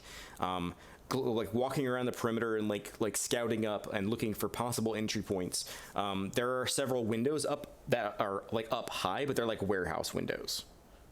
Are there any claw marks underneath them of any kind, like they were trying to get to the windows? Looking at the sides of the building, no. All right. Bale goes back to the front doors, and he's really wary about causing any more damage than is already done, especially with the hasty repairs. So he knocks on the wall next to the doors, as loud as he can. Got you. And he asks for Bronzebello. So after a few moments, a older, graying beard dwarf, bald. He's got some sort of a brand over his right eye. Looks like a tattoo, like a big black gnarly tattoo over his right eye. Kind of opens up and creeps through the door. He's a little hunchback. Can I help you, folks? You'll be Bronzebello then. Aye. What brings you? I hear you're looking for freelancers to see about this break-in you had. Ah, you heard about the dire wolf. Come in. He kind of opens the door up a little, and you hear a snap from the door, and a piece of wood just fall down to the ground. Oof. That's why I knocked on the wall. Ah, fucking carpenters don't know how to do their fucking jobs. Come in. Are we all into the building together? Mm-hmm. Yeah. As you all step inside, there's large warehouse shelves. The building itself doesn't have a second floor. It's one large open building. You can see several support pillars in different sides. You can see sacks and things that have been kind of haphazardly put back onto shelves as if they were put back there hastily. You can see salt that's spilled out all over the floor in front of where the door is. So what do you want to know? Can I do an investigation check on inside to see if I can attain anything else? Yeah, are you gonna poke around and use your hands and get down and look in everything? Well, Bale's talking to Bronzebeard. I'm gonna kind of do a little bit more deeper investigation. Yeah, go ahead and make an investigation check. So can I do a persuasion check to see if I can keep him distracted, or a general charisma check, or what? Yeah, go ahead and Are you trying to deliberately distract him from not necessarily. Elron? I'm trying to find out what's going on. Yeah, go ahead and make a persuasion check to see if you can improve his demeanor towards you. He seems a little crotchety. Do I do normal or advantage? Normal. Normal. Okay. So as you all, all right, we'll get back to you, Elron, here in a second. Yeah, as you all enter, he kind of beckons you inside. It's a little warmer here, and again, you see the shelves, the different pillars and things. Fuck. Well, I'm gonna be honest with you. I ain't never seen anything like it. So what are you here to do? Kill it? Just grill me for information. We're here to help you solve the problem in any way we can. but I saw frost markings around the door that my friend noticed for me. Are you sure it was normal wolves that did this? Well, Mira doesn't lie to me. She said that it was the biggest damn wolf she'd ever seen. Stark white from head to tail, along with a bunch of the other smaller winter wolves that frequent the area. It came in like a pack, organized. Like the big one was calling shots, some sort of an alpha. Said it was bigger than, well, he kind of raised his hands up above his head. He said it was huge, massive beast. Busted down the doors, started rummaging through my shelves. And did you see where the tracks led when it left? Mira said it ran off toward the south gate, probably jumped over the damn wall or dug under it or something. You could probably track it if any of you among you was skilled enough. Happened about 2 nights ago. I don't think it snowed since then. Did they take anything? Yeah, they took stuff. They took half my damn freaking meat stock. Dragging off fucking bags and shit in their mouths. You said Jameer saw them. Yeah, Mira. She's one of my helpers, one of the workers I keep here. She was keeping track the other night. She usually watches nights, but she's so damn scared with what happened. Did she say how many?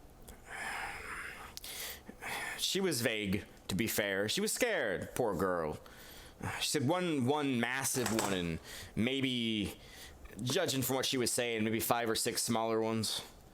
But the smaller ones aren't what spooked her, it was the large one. If we were to help you solve this problem, what would it be worth you?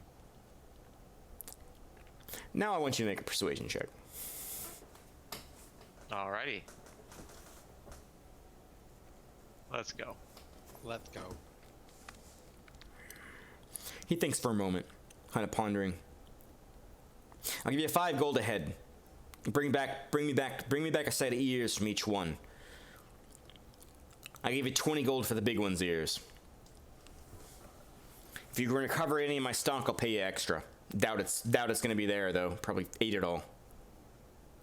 Wilder comes up to him and asks, "Are there any Firestone in the stock that they stole?" You're looking for fireglass? Nah, they weren't interested in that. Mainly interested in food. What are you looking to buy? Some sort of a merchant? I'm looking to buy a couple for some personal use. How much are you willing to sell it for me? I'll sell you a crystal for a silver. If you're looking for bulk, I can probably give you a discount. Yeah, I'd be looking to buy bulk. Well, we usually sell by the crate, and he kind of gestures over to one of the crates. It's about 3 foot by 3 foot crate. Are these something I'd be able to buy a crate and kind of distribute to everybody? Judging from... Is it safe to like have in our bags? Give me an intelligence check for like a lot of different reasons, because there's a lot of unknowns here. So just go ahead and give me a general intelligence check. Okay, with an 11, judging by the size of the shards that were in the fireplace, a shard is maybe about the size of your thumb. Okay. When he says shard, that crate probably has 1,000 shards in it. Okay, understood. Like, it's a big fucking crate. Understood. Would you just want a handful then? Yeah, just trying to get a handful. I'll tell you what. I'll give you 2 for free. You solve my wolf problem, we'll talk. I'm not in agreement. I said, Yeah. Bale looks hurriedly around at his fellow travelers, and do they all accept? I overhearing this while I was investigating, look at Agnes, because she's the one with the biggest survival, and ask if she thinks she can track the beast. I'll do my best. Could I buy some meat off of you to see if I can bait them? They seem a bit more intelligent than normal wolves I'm used to, but I'm sure I can think of something. I'm gonna be honest with you. The guards have tried setting out bait and they're not biting. I guess they got enough food when they grab my fucking stock. Bale spits loudly into his right hand and holds it out to shake. You have a deal. Kind of squints at you and reaches his hand and kind of envelops yours. He's got like a bit of hair growing on the backside of the hand that shakes yours. All right, you got a deal. He goes over to one of the crates and he grabs a crowbar that's leaning up against one of the struts of the shelf and kind of jams it in, pops open the top of the crate. He's a lot stronger than he appears, being like a crotchety old man. And he reaches in and he pulls out a couple of crystals and he hands them over to Wilder. There, deal for a deal. Take care of my wolf problem. Bring me back some ears. You know what? Better yet, bring me back some tails. Might be able to make some money off of them. Before we leave, I say one last thing. Oh, sorry. Let me get back. Elron, you were investigating the warehouse. Yeah. I'm sorry, I forgot about you there. As you're kind of going through shelves of the warehouse, you see large barrels of ale. You see more boxes that have the same label as the one he popped open. Probably about 10 crates of those. You also see what appear to be sacks. You see large things of other large shipping containers that apparently have like meat, different types of meats on them. You also see that there's like a smaller shelf in the back with a wide variety of just kind of like exotic looking goods. You see like different like festival masks. You see what appears to be some sort of a spyglass. You see several different signet rings that are kind of embossed into a small box, which is slightly open, which lets you see inside. And you see all sorts of weird things there.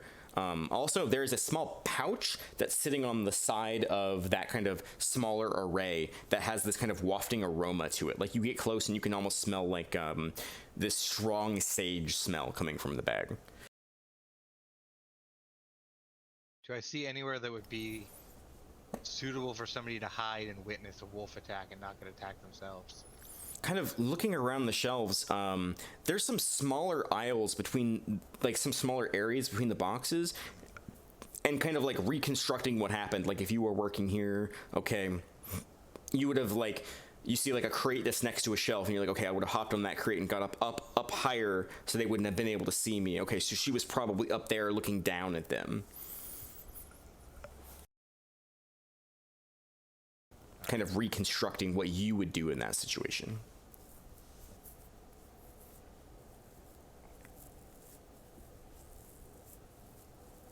So I guess we step outside and do some kind of check to see if we can track the prints.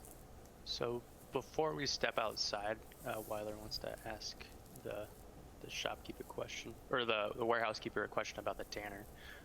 Did you share the information with us, Elron, when you came back from the Yeah, he did. tanner, or He no? told us at the end. Yeah. Okay, so kind of noting or remembering the distress of the tanner, I go over to the warehouse keeper and said, do you do any dealings with the tanner here in town? Peter, sure. He sells me pelts, and I pawn them off to stupid merchants that want to pay a premium for them. What do you want to know? Is there anything strange that you've noticed about him lately, or off-putting? He hasn't been around for a few days. That's not unlike him or his buddy.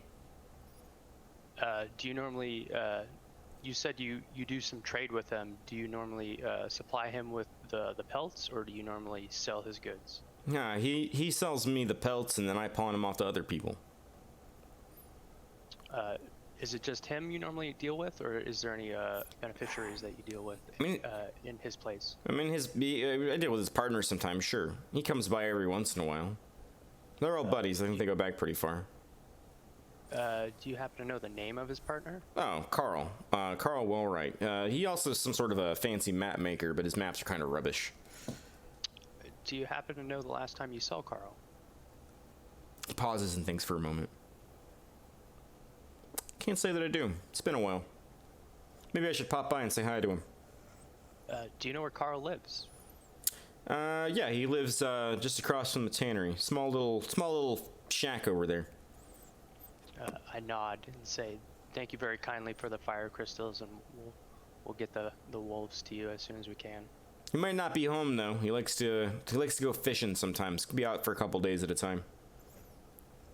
I kind of, after he mentions fishing, I kind of nod at him. And I'm like, "Do you like to go fishing yourself?" Every once in a while. Do you know any good streams or rivers that's common around the area to go fishing at? Make a persuasion check. Okay.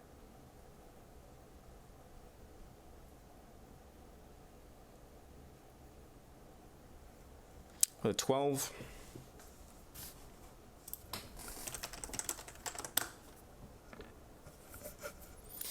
Hi, I know a few spots. I'm not going to be sharing them with anybody. Deal with my wolf problem. Maybe I'll tell you a few things. Says, I nod and I say, well, maybe we'll go fishing sometime. And then kind of wave and walk out. Aye. Before stepping out, I gesture at the spyglass I saw while I was doing my investigation and ask him how much that is worth to him. He kind of laughs. You couldn't afford it, boyo.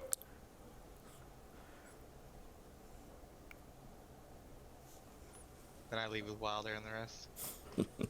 You can hear him kind of chuckling as you walk out. So Bale turns to his companion and says, I suggest we start in the morning. Not all of us can see so well in the dark. And if we come upon these wolves at night, we would be at a disadvantage. He says the word disadvantage, like he really emphasizes the word disadvantage. And Story's just gonna add, and it's really cold out right now. Like, the sun would be really nice. So is there rooms at the inn, or do we have to make camp outside? There are rooms at the inn.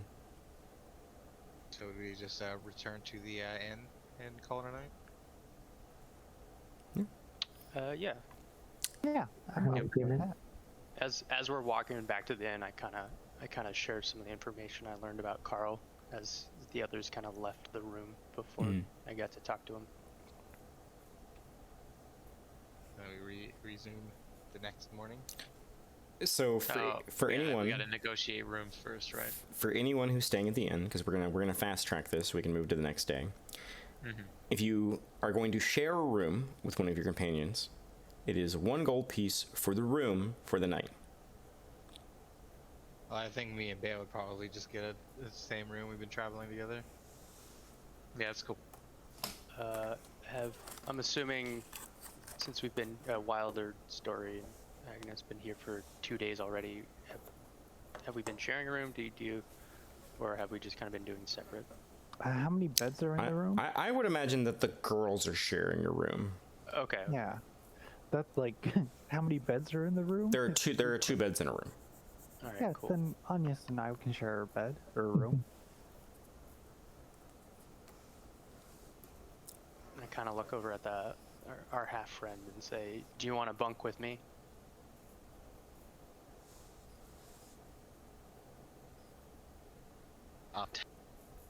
Cool.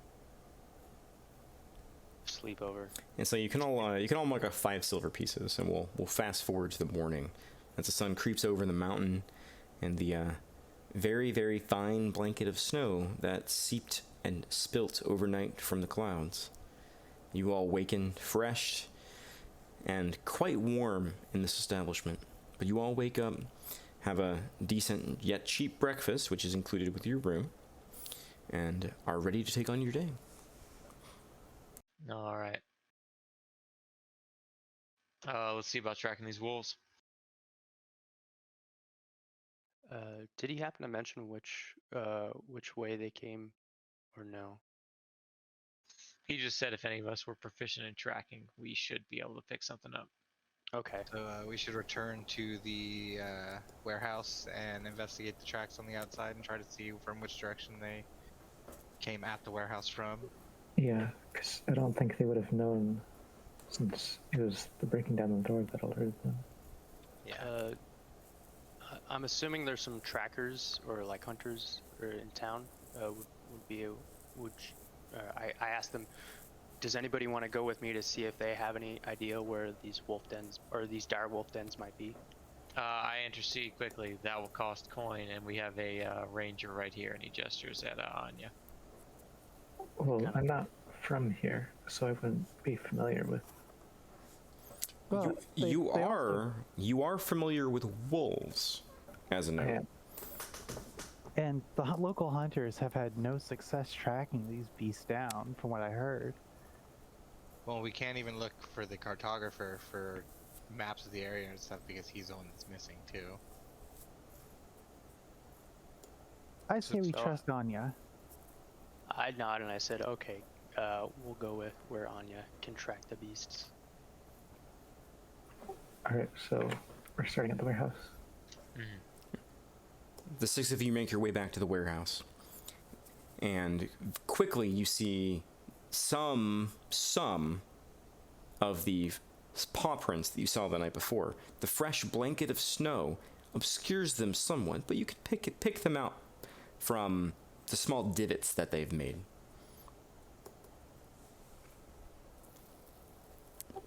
Does it look like their paws were clean?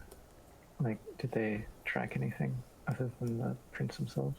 Other than the prints themselves, it doesn't appear to be any kind of dirt. I mean, there's a lot of snow in the area. So it's obvious to you immediately they didn't take paths. They stayed behind the buildings, mostly. Any discoloration in the snow at all from like blood or anything? Not that you can see, especially not with the fresh blanket of snow. If you'd like to try to track them, Anya, you can make a survival check with advantage because of your favorite enemy. Do we see a set of tracks that are perhaps way bigger than the rest? You do see larger tracks intermingled with some of the smaller ones. But again, it just snowed last night after you all went to bed, so it is obscured somewhat. Okay.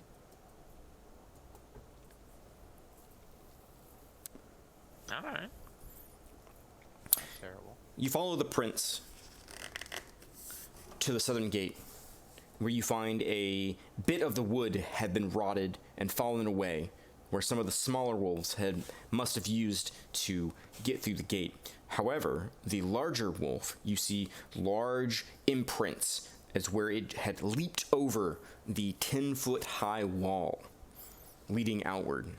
Circling around and exiting through the southern gate, you continue to follow the trail that leads off towards the edge of the mountains. Would you like to continue to follow it? Before we move on, can I see is there any guards that are watching the southern gate? Looking up, you do see a guardsman sitting in the tower, kind of looking out along the horizon. Can I ask who is the talk to him and see who was the guard the night that the wolves came? Sure, if you want to go over to the building and inquire. Yeah, I'll go over to the building and talk to the guard and ask him if he knows anything about who was on guard the night that the wolves attacked. I think it was Cameron. It's kind of a greenhorn. Honestly, he probably fell asleep on his fucking watch. He just said he didn't see anything. The captain already questioned him. Didn't get much out of him. Does he know where Cameron lives in town? Cameron? Shit. I think he lives, and he kind of like points down the road. Down at the end of that, take a left, third house on the left. Alright, I thank him for his time and go back to the party. Am I able to tell by the spacing of the prints what pace the wolves were taking at this time? Go ahead and give me another survival check. You again with advantage because of your favorite enemy. There we go. Fast. They were going fast. They were making no attempt to hide the fact that they were moving. They were moving at a very fast pace. Is she able to tell how many of the smaller wolves are with the big wolf? I would say with a 17, you know that there are at least 7 sets of prints, but one of those is the larger one. Okay, I will relay everything I've been able to gather so far. Cool. So we continue following the tracks. Mm-hmm. Yeah, I think we can go forward unless anybody wants to do something else.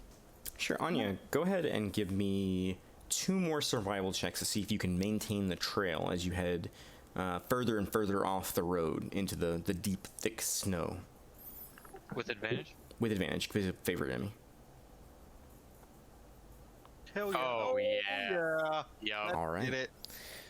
Wordlessly and unerringly, you follow the prints as they head up the side of the mountain slightly, and maybe 50 feet up the slope, you see what appears to be a small opening. And the tracks lead straight to it. Can I tell the party to stay and go up alone to investigate stealthily at first. and have them So recommend. before you do that, what's your perception at Alita? Because that'll be important. And high. It's high. Okay, cool. Yeah. I think your passive is 15. It's like on the left-hand side of your thing. Perception. Mm-hmm. It's below your skills. It says passive perception. Oh, passive wisdom Yeah, perception. 15. Gotcha. Mhm. Oh yeah, no. Okay, you're doing pretty well. Okay, cool. So what check should I do to go up? Like we get to that point, I tell the party to wait, and I'll check it out first. So just stealth check. Yeah, if you're trying to maintain, quiet, it is bright outside where you're at. But if you're trying to move up quietly, you can do so by making a stealth check. All right, 15 noted. You move upward. You move upward slowly, using the rocks as cover, moving towards the cave entrance. And you kind of very carefully peer inside what appears to be a very natural cave.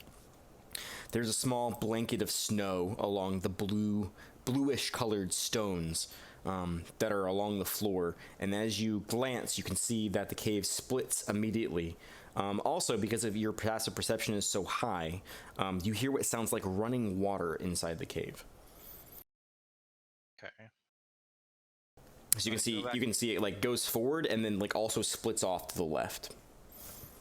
I go back to the party and tell them what I've seen.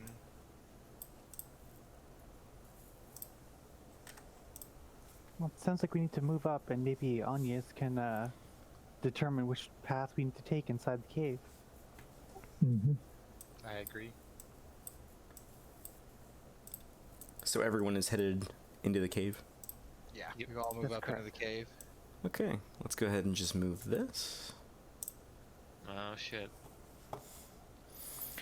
As you step inside the cave proper, you can hear the sound of running water. And glancing ahead, you can see a small stream with small little bits of ice floating through it, kind of flowing into the rock.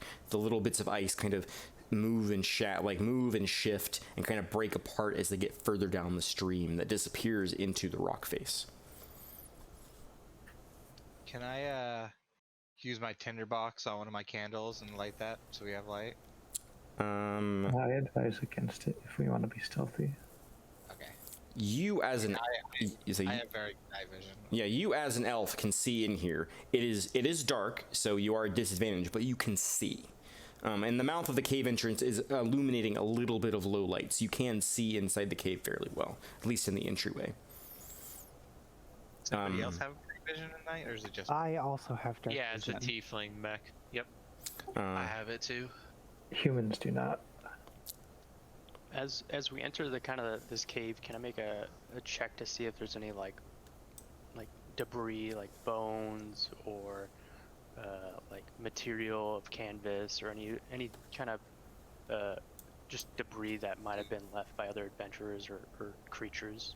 Sure. Just like people who have the check to do the investigation. Go ahead and make a perception check at disadvantage because of the lighting conditions. Yeah. As you kind Can I of make one? glance around. Oof. Can I make one as well? Yeah, sure. Go ahead. Yours would just be straight because it is low light here currently. So normal perception check. Yeah, normal perception check. Wilder, as you kind of glance around the cave looking for bits of habitation or bones or shattered things, this part of the cave is pretty bare. It looks to be picked clean. If there was anyone who had come here in the past, they're not here now, and they've taken whatever they left behind with them. Okay. Elron, kind of as you glance around with your 21, glancing around the area, you can hear the flowing water as it kind of crests through the cave, implying that it is much deeper than it first appears. But glancing around, this area seems pretty barren. Most of just the kind of bluish stone that kind of snakes along the floor and kind of grooved down from the natural flow of water through the cave. But nothing else seems to catch your attention. Okay.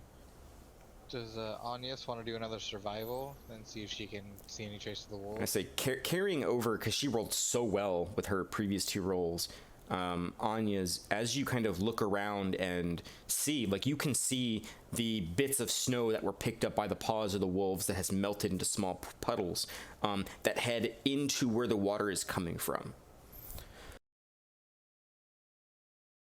Looks like this way. So it appears to be coming down from down here. You guys can see the ping. Okay. So do we want to cross over or just go straight? It looks like there's more room on this side to follow the river if we crossed over. What do I ping? Hold down Just like- mouse click. Oh, okay. Would Wait, everyone we be able came to see any this further? way? So feel free to move your tokens if you guys like to move around. I don't see my toe. Yep, Upper there it left. is. Like, I feel like if we came this way, there's more room to follow the river than if we were on this side.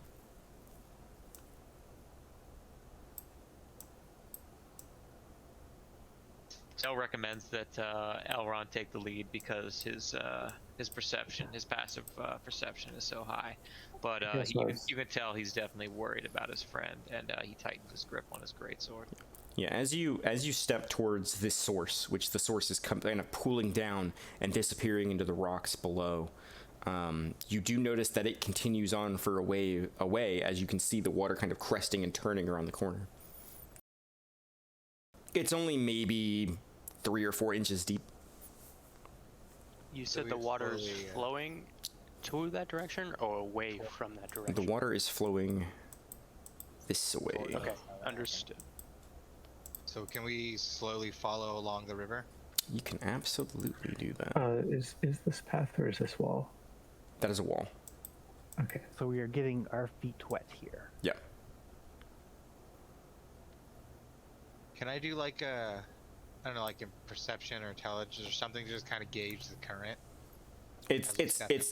As you even just looking at it, it doesn't appear to be moving quickly. It's moving at a pretty steady pace, but not like, it's not like rushing whitewater rapids. It's just like a small stream that's pooling through.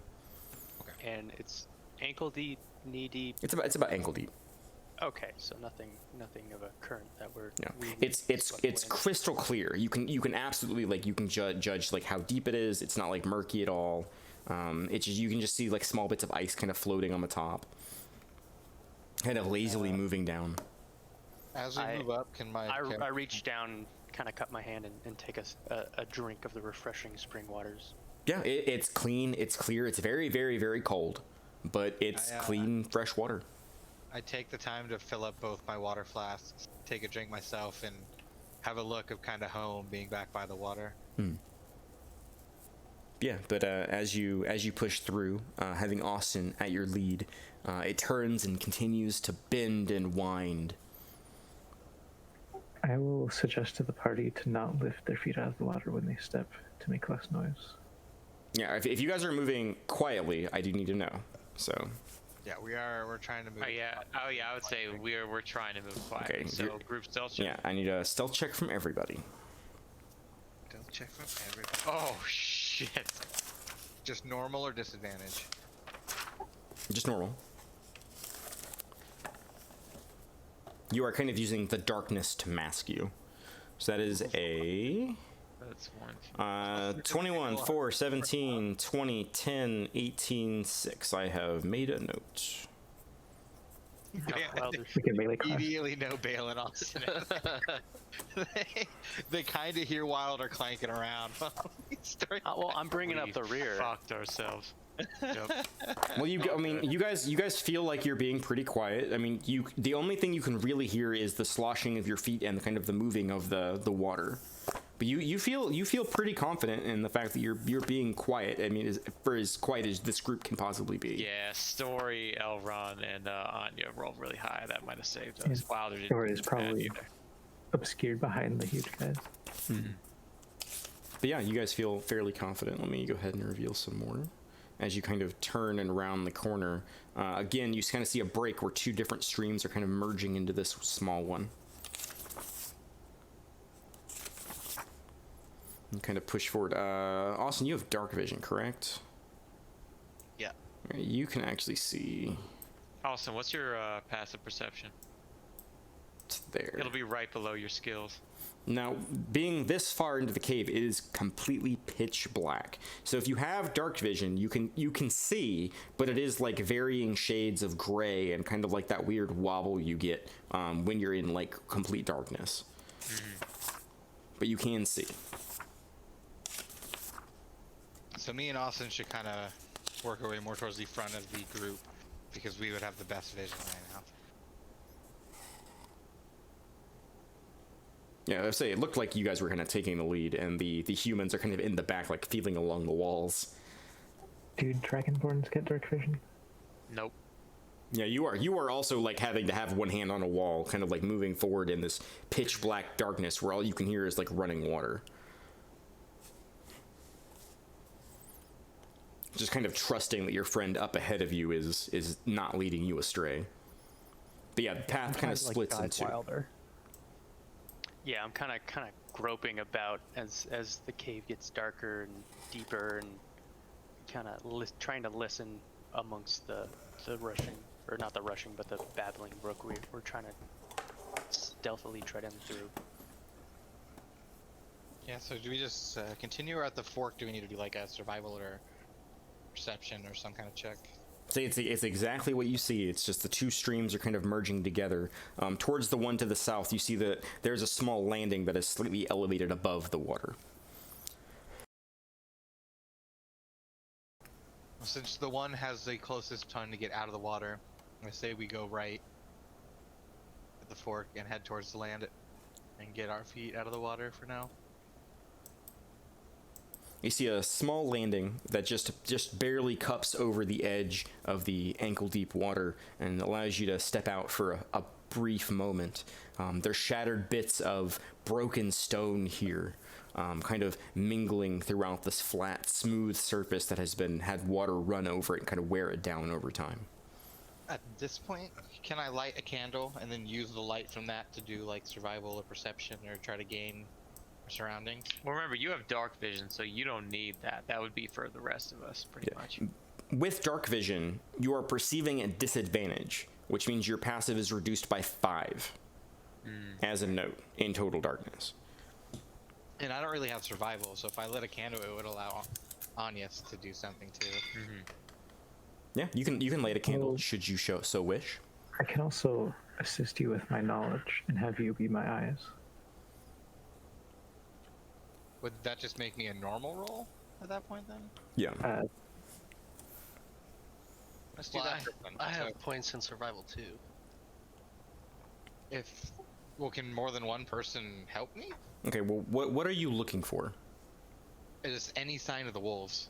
Okay, so you can go ahead and roll a survival check at disadvantage unless someone would like to help you.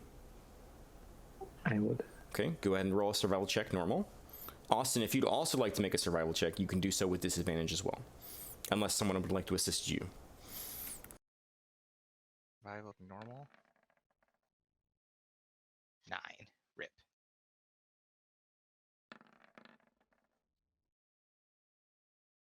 Hey. 15, pretty good. Yeah, Elron, I mean, everything is like kind of shifting grays, and like you're kind of glancing around looking for like paw prints or anything like that, and you don't see anything. Like this is just a flat, well-worn area. Austin, as you glance around some of the broken, shattered stones, you pick up bits of malted fur that have fallen off of some sort of a creature in the past. And you think it might be the wolves. You think the wolves have definitely been through this area.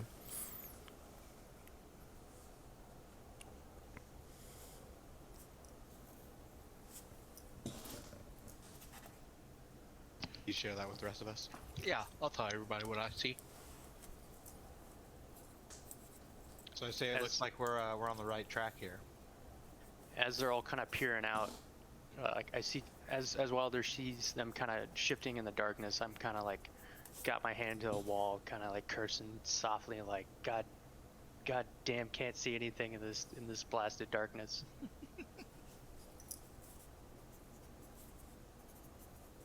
And then I kind of ask, hey, where are we going? I can't see anything.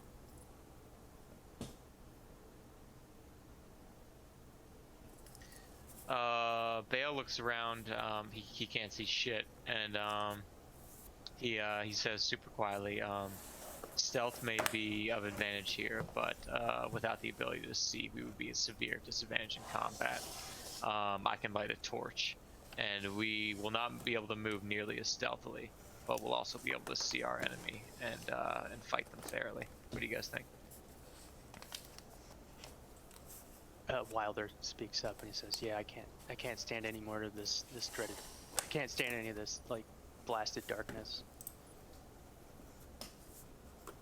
Okay. Bale goes ahead and lights 2 torches. He holds one himself and he hands the other to Wilder.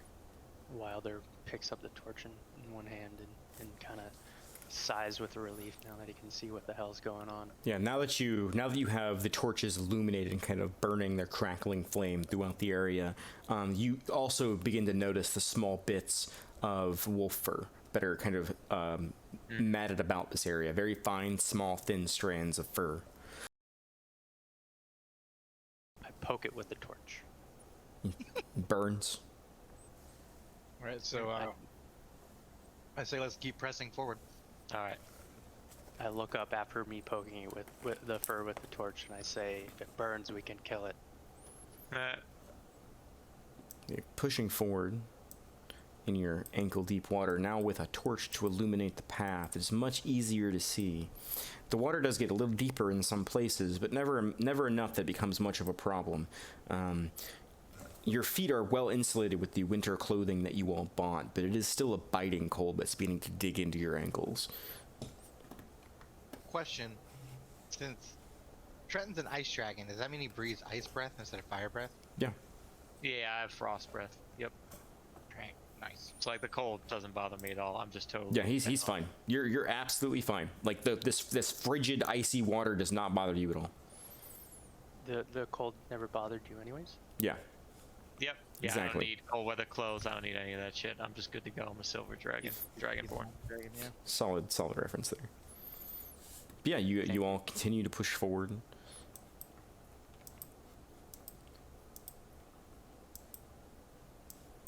Kind of noting that the stream picks up in the direction you're heading. The stream is much thicker, and the water gets deeper and deeper, moving in this direction. It also seems to be picking up pace a bit.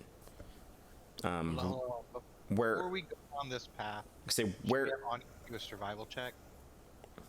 Yeah, you can go ahead and have roll survival on you if you'd like. Again, with advantage because of your favorite enemy.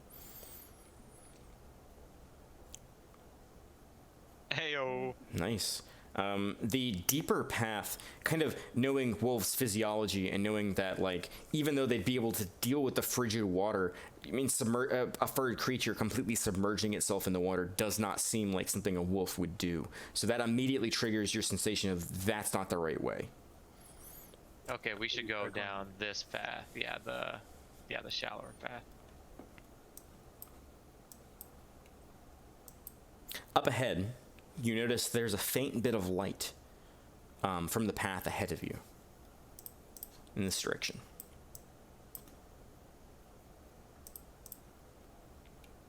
Sunlight peeking in from some unforeseen location, obscured by the walls that kind of zig and zag in front of your path. All right. So we move towards the light. Great sign. You notice another landing. This one seems to be much bigger than the one previously, as well as the river continues to bend and turn. How deep is the water at this point? It's still ankle deep here. The other path essentially was like a downward slope, but this one is kind of still that same steady stream. Do we approach the edge of the land, I guess?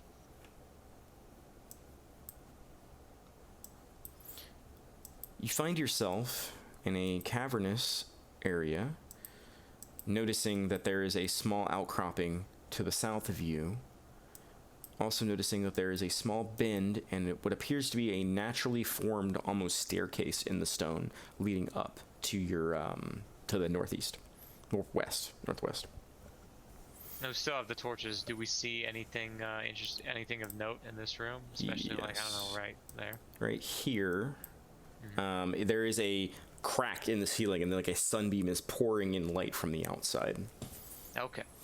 That area appears to be what appears to be a small, shallow pond. You can only see like the surface of the water just slightly ebbing and flowing with the movement of the air around it.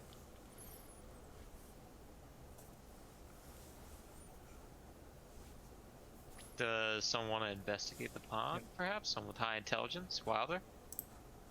Yeah, I inquisitively go up to the pond and start probing it with the dry end of the torch to see if I can find anything within it. As you approach this small, stagnant pond, this water is a lot cloudier than the crystal clear flowing water. It almost has a whitish tint to the cloudiness of it. I look around the cave to see the source of this potential puddle. Looking upward, quickly you see, as you notice, a small drip and drop from a stalactite ceiling one, kind of dripping down into the stagnant pool.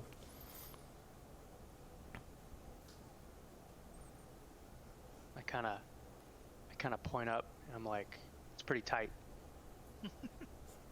If you'd like to investigate the pool, you can make an investigation check to kind of look at it. I would. Yeah, go ahead. Do it.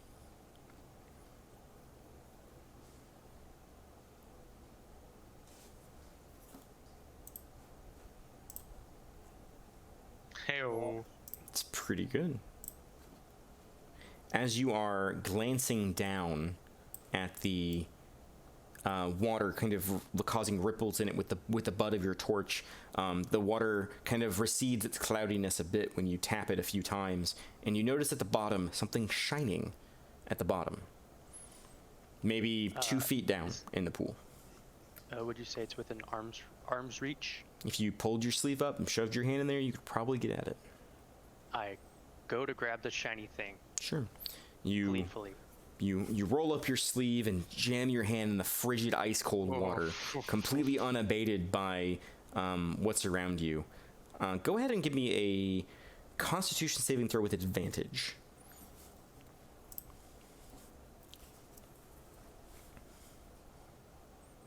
Okay. Noted. Thank God. Noted.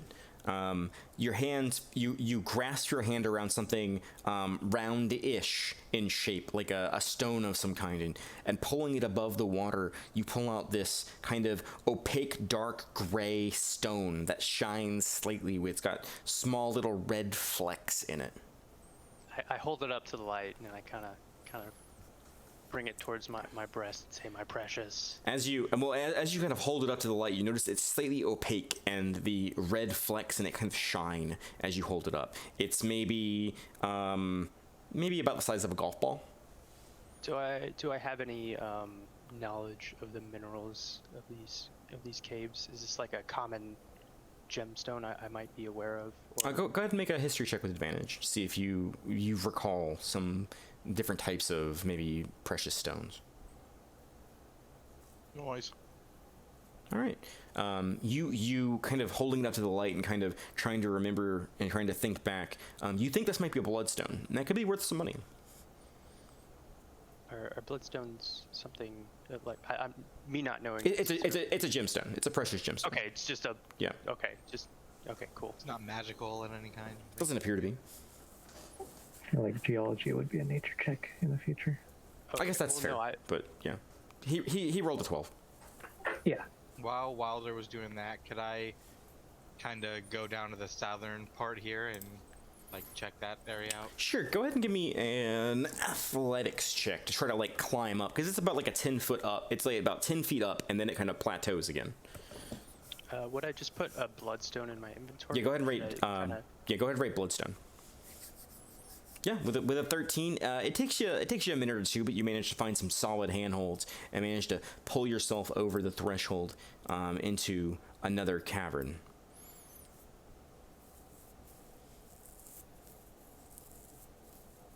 So I come up here and then gonna do like a perception or investigation or something and check this area out. Yeah. Are you taking your time, or are you just taking like a quick cursory glance? I'm gonna take my time. I'm gonna be doing this like the whole time he was checking out the pond, getting the gem out. Yeah, checking the gem go ahead and make an investigation check. investigation normal or disadvantage? Normal.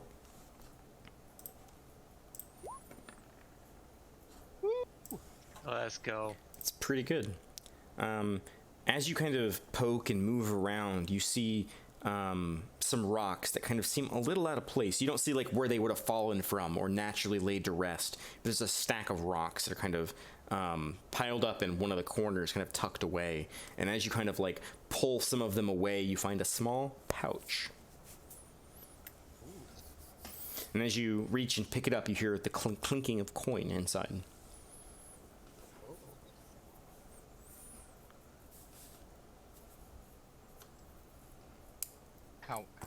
How much? You open it up and you see the glittering of gold and silver. You can count it if you'd like. It'll take some time. I would very much like to count it. See if somebody has like their ID in it. Maybe return it for. So what are the rest of you doing for the 10 minutes that he's up there investigating? I am standing right here and holding my torch aloft and guarding like the further end of the passage up here. Yeah, go ahead and move your token. Give me a perception check as you do so. Oof. Okay. Do perception. Here we go. Normal? Yeah. Not bad. As you're waiting for Elron, you hear him. He's doing something up there, and it's making a little bit of noise, and then you hear it. A growl. I draw my sword and I rage. Alright, I think that would be a good time for us to roll initiative. Alrighty. So go ahead and hit your initiative buttons for me, and I'll go ahead and put you guys in combat order. So we have Anya, 19, has Normal. Bale, 9, we have Austin at 4, Elron at 15. Oh. Barbarians did not roll well. Elron, you're going to be surprised for the first turn. Okay. Because you are counting coins up in an area and you are unaware that combat has started. You fucking rat fuck. So we have story. There is no good way to do initiative. I'm just saying, like, it takes forever to get all this stuff. Oh, I know. Yeah, it's all good. Austin at 4, and then I need to roll initiative for bad guys. Come on, low roll. Hell yeah. 15, pretty good. What is their bad guys. dexterity? Okay, I'll take that.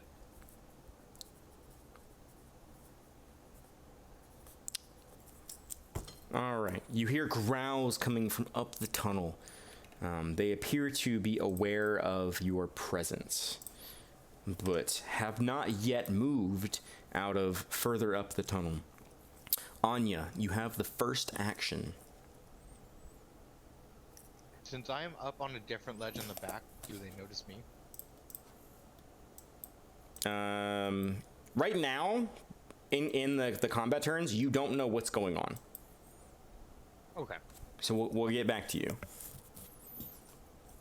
I will position myself right here and ready an attack with my bow.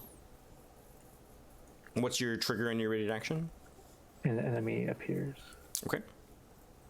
Elron, you are surprised. Bale, it is your turn. How far can I go? I need to do a melee attack this turn if I want to maintain rage. Each square you move is 5 feet. Moving through the water is difficult terrain, so it costs double movement. Oof. Okay. I move here. And It'll be 5 to move in and 10 to move out. If that makes sense. Here, so that's 15. Let me give you some more. Oh, that's not reveal. That's hide. Hold on. As you step and you get onto the landing, you can see forward. And there's another crack of light. And you can immediately see a wolf to your side, kind of growling and hissing towards your direction. I fucking raged too early. 25. And We'll say this. Let's say you raged now. Okay. Cool. on your turn, because that's the way it's supposed to work. Is if you want to do any combat actions, you do them in initiative. So you raged now. So if the wolf attacks you, which it's a wolf, you'll be able to maintain your rage. Okay, cool. So I move to right here. I think that's 30 right there. Yeah. You also have the option of dashing if you'd like, which lets you double your speed for the turn, but you don't get to do an action. Nah, I think I'm good. Is there a like a defense action I can do to like try to heighten my defense, or is that? You can dodge, and it will make them have disadvantage to hit you. Yeah, I'll dodge for now. Give me a second. I'm trying to figure out how far you can see. You can actually see all the way in here because of the light. So we can see their whole freaking den up there now.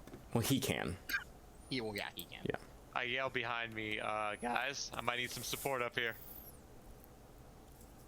All right, Story, it is your action.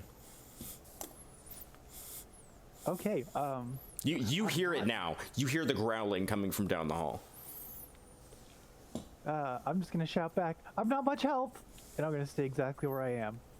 Great. Fantastic. Wilder, it is your turn. You should probably get up there. All right. Is that gonna give me some heroism or anything like that? Nothing. I get nothing. That's cool. Oops. I need It's- 4. There's some range and some slots, and you know there's things. So I see him kind of rushing up. So I grab my scimitar in one hand and I still have the torch in the other, so I can fucking see. No, you can see without the torch in this area. I did not mark it up here, but there is also a crack here and the ceiling letting light through. Okay. Okay. You can see pretty well in this area. Okay.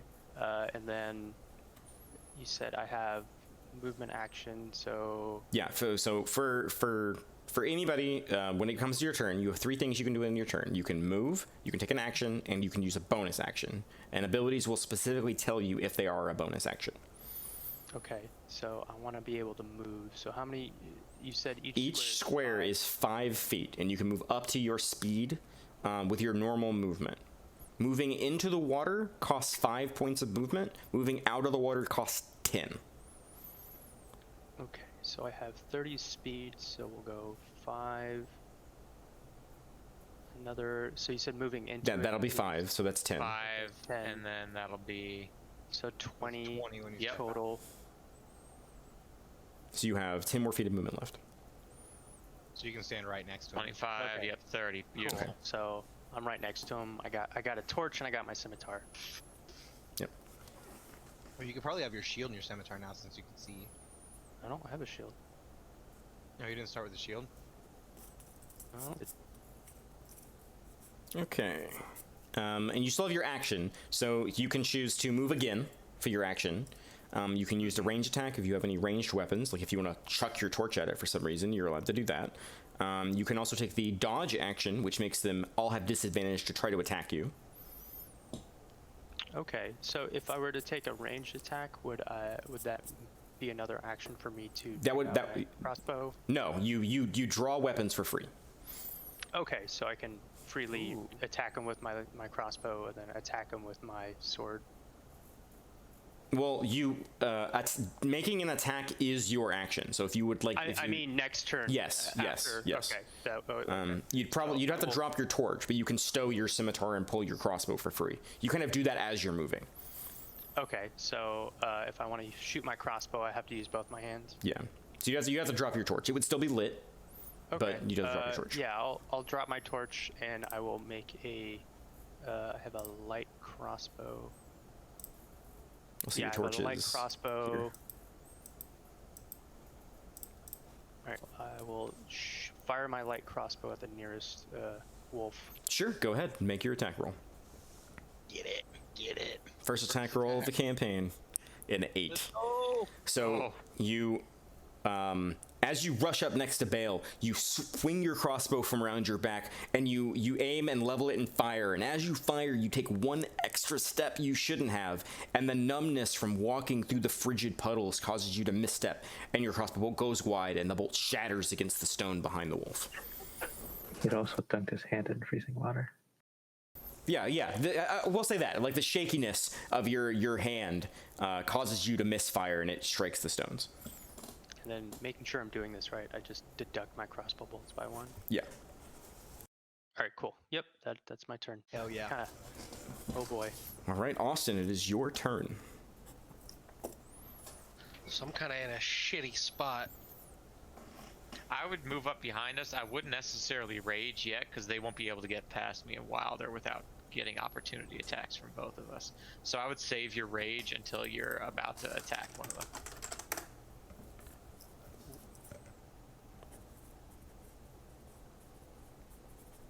Well, I meant like I think for me to even get to you guys, I'm gonna have to use like dash. Let me see. I don't think so, because stepping into water's 1, so if you take 1 to the left, 10, 5, 10, 15. 20, 25. As No, a- you can get up right behind us in 25. You Yeah. don't have Probably to get dash. to that. Yeah, as a note, on the left-hand panel, it looks like a ruler in a circle. You can use that to gauge distance.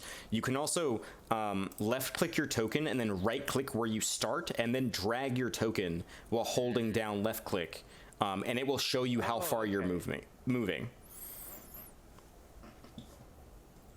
So you can get a good example. But yes, you can get to there with your regular action, or with your regular movement. You still have your action if you'd like to do anything with your action. Fuck it, I'll throw a javelin at that bitch. Hell yeah, fucking throw that javelin. I just click. Do I just click on my javelin? Yep, just click on the javelin. Hell yeah. Oh, that hits. Hold on. Are you raging?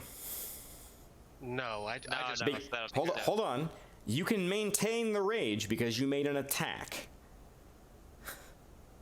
You can rage as a bonus action. That's up to you. Okay, well then, yeah, I might as well rage. All right. So you tear through the water, foam starting to froth out of your mouth. This all you're doing is seeing red, and you run up behind Bale and you put one hand on his shoulder and pull him to the side as you chuck the javelin with all your might, striking the wolf, striking it directly in the throat, killing it dead on the spot. Blood just spurts out of the wound. First blood. Get it. There we go. It's okay. As it collapses to the ground. Okay, so I just have like an off-topic question. Am I gonna be able to pull that javelin out of him? Yes, javelins are recoverable. They're not going to break. You can lose them, but they're not going to break. Okay, nice. And a perfect shot like that directly into flesh. Yeah, probably yeah. not- It's not going to mess it up. Unless you, like, strike, like, a stone golem or some shit. So that's your movement, action, and bonus action. So that'll finish your turn. All right, so we have regular wolves. Regular wolves are going to move. What is their movement? Oh, they are fast as fuck. No way.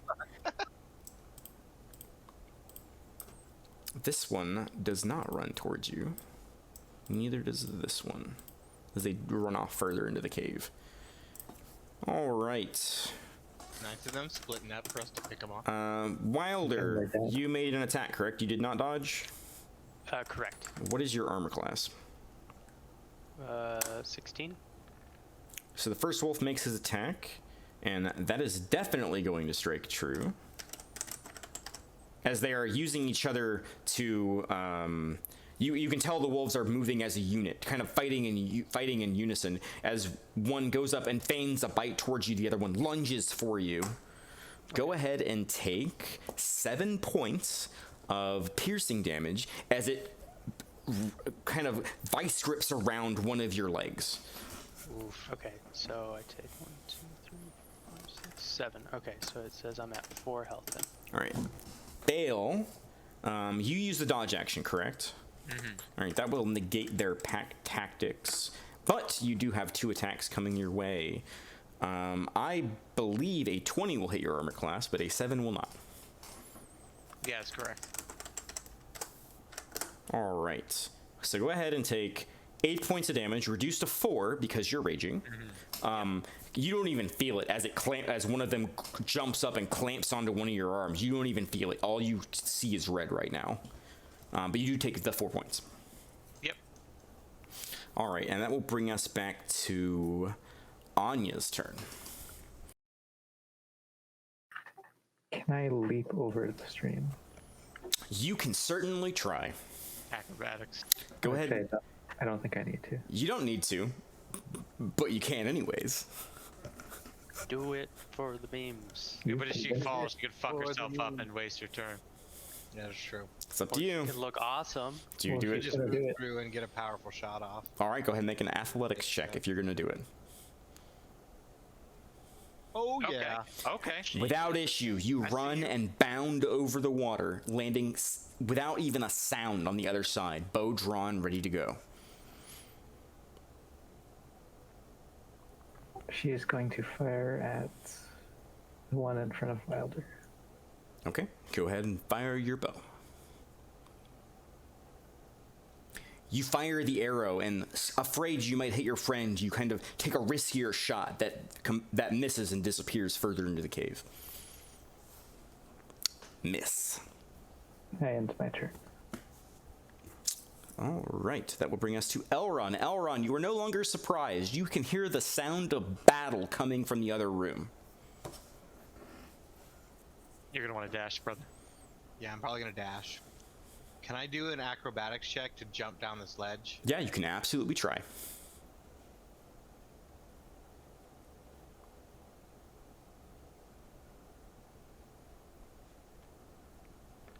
Yeah, how many coins did you count? 10. There for a bit. You got the 15 gold and 7 silver before you had to stop. Okay. Listen, if we all live, worth it. You managed to jump down with that issue. It's a little rough landing, but no one's looking at you, so nobody noticed. How many? So that just cost me regular. Yeah, regular movement. My past perception's 14. Did I see it? No, you're paying attention to the wolves. 55 movement points, right? Since I'm dashing. Yeah, if you want to dash, you still have 55 points of movement. If someone dies, the card Get gets the bigger. distance again. Which button was it? The ruler. Yeah. So basically, diagonal square is still 5. So you can go diagonal for 5, or up, or down, or left, or right for 5. Yep. We can't move through each other, correct? You can move through each other. You cannot move through enemies, but you cannot end your turn inside of an occupied square. Gotcha. Is this spot down, right here? I gotta go pointer. If you dash, you can make you can move there if you dash. Is that out of sight of the wolves currently? No, that is inside of the wolves. Are they distracted because of Bale and? Well, I guess I can't attack since I dashed anyway, right? Yeah. Yeah. So I guess I'll just move to like. I'll move right here, and then I'm my turn. Sure. Cool. I think we have a bit of a meat barricade you could try hiding behind. You do have a meat barricade. One of your barricaders is looking pretty hurt. I'm probably gonna try and step out to swap. How out many with HP Osmond. you? You're gonna take an opportunity, or you're gonna have to he can- disengage. Yeah, you can spend your action to disengage on your turn. However, it is the other bad guy's turn. You hear from further within the cave, just out of sight where the other two wolves disappeared to, a ear-piercing howl as something has awoken from its slumber. And that'll be its turn. Bale, it is your action. I attack the wolf directly in front of me. Go for with it. My greatsword. Okay, with rage, here we go. Let's go. Oh yeah. So that's 19 plus 2, that's 21. You got That's a sweeping strike, natural right? 20. So I don't think I have sweeping strikes. I don't think that's a thing. this is what happens: is you flip the greatsword off of your back after kind of shaking off one of the wolves and kind of knocking it aside, causing it to strike against the stones. You wheel around with the sword and bring it down with both hands above your head, slamming it down on the stone, bisecting the wolf in two. Bale, even though he's still in a rage and he has like foam at the edge of his mouth, you can hear him like mutter softly, "Poor doggo." Aw. Poor doggo. But there is You're just bad like popper. it's just like a pool of blood and viscera when you finally pull the sword out from your strike. Anything else you'd like to do with your turn? I think that's about it. All right, that'll bring us to Story's turn. Story, heal wilder. I know.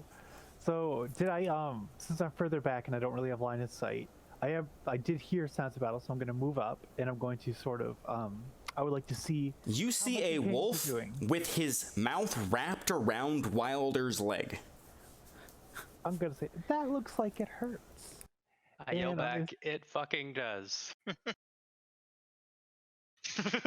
Well, Mr. Caterpillar climbed the tree and he got himself a nice bite of an apple. And I'm gonna cast Healing Word. Yeah, you cast Healing Word. Hold on, I clicked the wrong thing. There we go. So, Story, as she says this, she pulls her lute out and she strums her fingers across it, creating this harmonious melody. And there's kind of this warm feeling from where the wolf bit you. Not an unpleasant warmth of blood flowing, but kind of a warm, gentle caress around your leg as you regain 7 hit points. Okay. 7 hit points. As a note, she manually entered the spell descriptions, so the button does not work. Oh.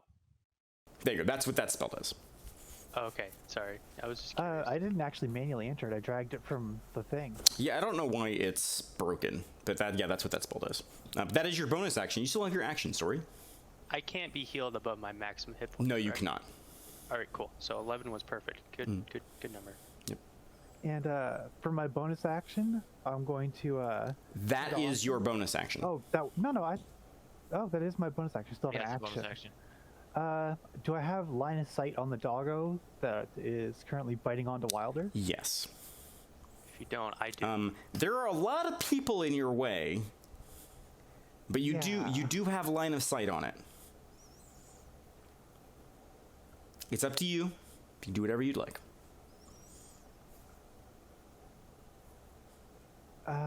I can cast, since I used a spell as my bonus action, I can use a cantrip Yes. for my spell.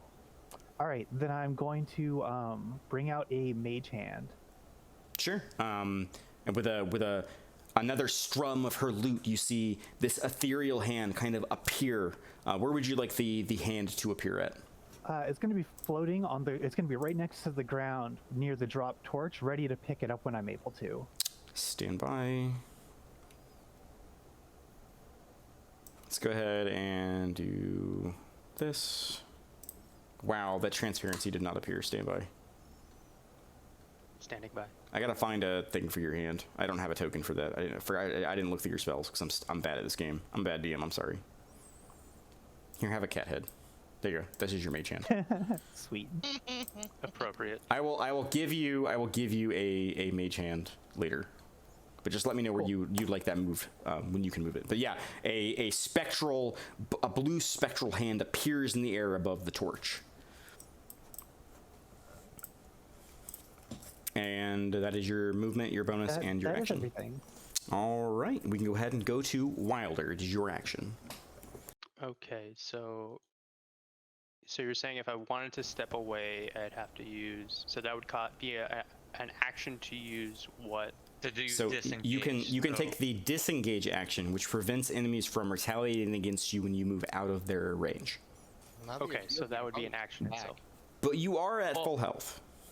I am, but I mean, I know Austin likes to smash face. Yeah. Well, To be fair, the dead wolf does not impede your movement. Oh, if you okay, kill so the one he in could front of you too, there'll only potentially be one left. step up. Okay, gotcha. And Then you you can could be step up flanked. without getting a retaliatory attack, but if you fail to kill the one wolf, then you'll be in range of both. Gotcha. So I could essentially step forward onto the corpse of the other one, and Yeah. that wouldn't be a. Yeah. So the way that attacks of opportunity work is if you leave the range of an enemy, then they get a free attack on you. If you maintain, you can walk around an enemy without problem, but as soon as you leave a threatened square, that's when they get the opportunity attack. Yep. Okay.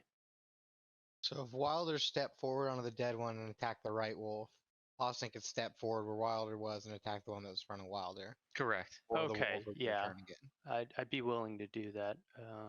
So I'm gonna step forward. Oh, wrong thing. I don't know how to. Where do get you rid learn of that. Eldritch Blast? I don't know how to get rid of that. But yeah, I step forward and I grab hold of my scimitar in one hand, and I go to swing to chop down on the wolf to my right. Are you using it in both hands? No, one hand. Okay. Go for it. Go ahead and make your attack roll.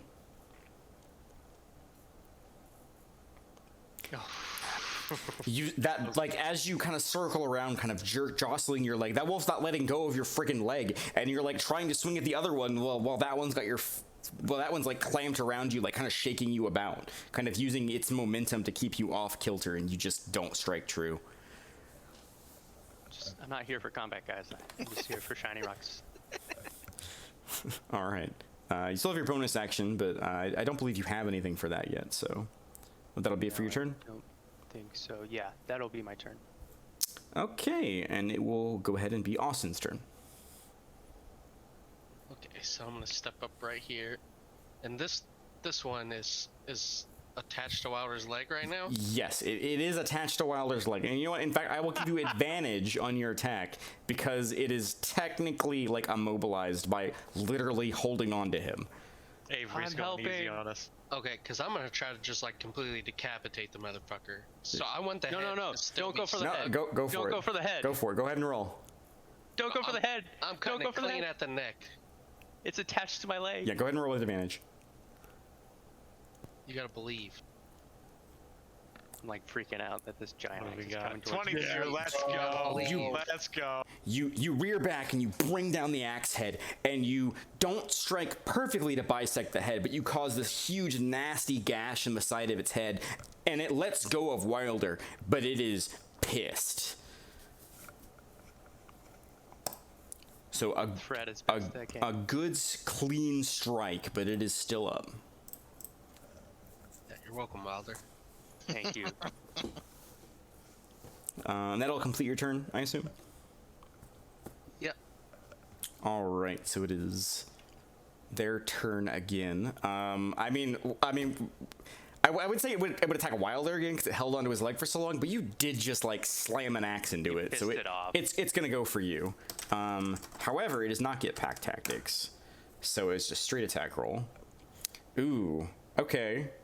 That's I'm assuming your armor class is less than 19, so I believe that hits Yeah. you.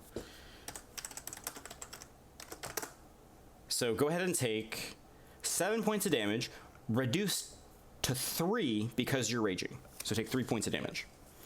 As it kind of bites at you and like manages to score a clean hit that draws blood, but all it does is fuel your anger more. you're good. This other wolf is going to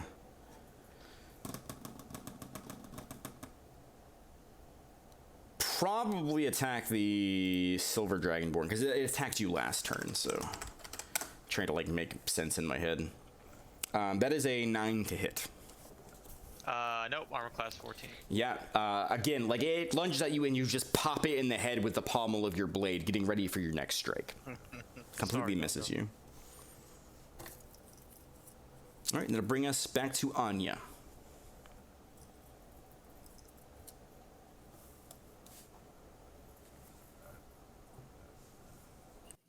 She is going to fire her bow at this one now. Sure, go for it. Nice. A solid hit. The arrow strikes true. Not a death blow, but you did some damage. Rangers don't get a lot of combat features at level 1, so I end my turn. All right, and that'll bring us to Elron. It is your action. So I would say you can go for either one here. They're both damaged, so you probably have a equally likely chance, pretty much. Are of they killing either one. distracted? So I'm able to get a sneak So attack. they are engaged with an ally. So yes, Do I shouting at- regular sneak attack or advanced sneak attack? regular sneak attack. Regular sneak attack. All right, I'll regular sneak attack on the one that attacked, or no, the one over on the right. I seem to have a cleaner shot on the one on the right. Okay, Over Bale's right shoulder. go for it. So I need to do normal sneak attack, and I'm gonna attack with my short bow. You edge around the corner and you pull back and you fire. And just as you fire is when he pommel strikes it, so your arrow flies off further into the cave. All right. So I got a minus to 39. Yeah, the chaos of the combat means yeah, things are a little chaotic right now. You still have your movement and your bonus action if you'd like to do anything else. Does my illusion count as a bonus action? I believe minor illusion is an action to cast. Give me 1 second. I will actually give you... I forgot to put that in your book. No, yeah. Cast time 1 action. It's the very, very top. Okay, so I can't do that as a bonus action. Yep. I see that. Alright, well then I guess I end my turn. Sure. All right. Again, you hear a howl from deep within the cave and a large guttural growling, but nothing appears from further within. Bale, it is your turn. I attack the wolf on the left. Even though the other one's attacking me, my primary concern is for my companion, so I attack the one on the left. Go for it. With my greatsword to do with rage and rip. That doesn't hit shit. Yeah, in the fact that Wilder's right there, like trying to curb your rage and trying to make sure that you don't strike out at him, with him being kind of engrossed in the middle of his combat, you manage to just barely miss as the wolf dodges out of the way. Fuck.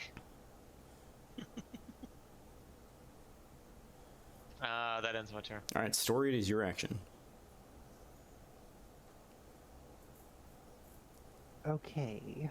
I'm going to use my action to cause my mage hand to pick up the torch and then fly it over the wolves towards where, pretty much like right here, to illuminate the inner chamber a bit more. Sure. There is a sunbeam coming in through where that X is on the map. Oh, Burn one of the wolves with it. So you I keep can't that. burn one of the wolves with it, unfortunately. Yeah, the mage hand cannot make an attack. Rip. I'll put it right there at the end of the 30 feet that can move it. Wait, no, I need to move. I need to be within a range of it as well. What is the range on mage hand? 30 feet, so I need to move forward before I do that. Could probably move right in front of me.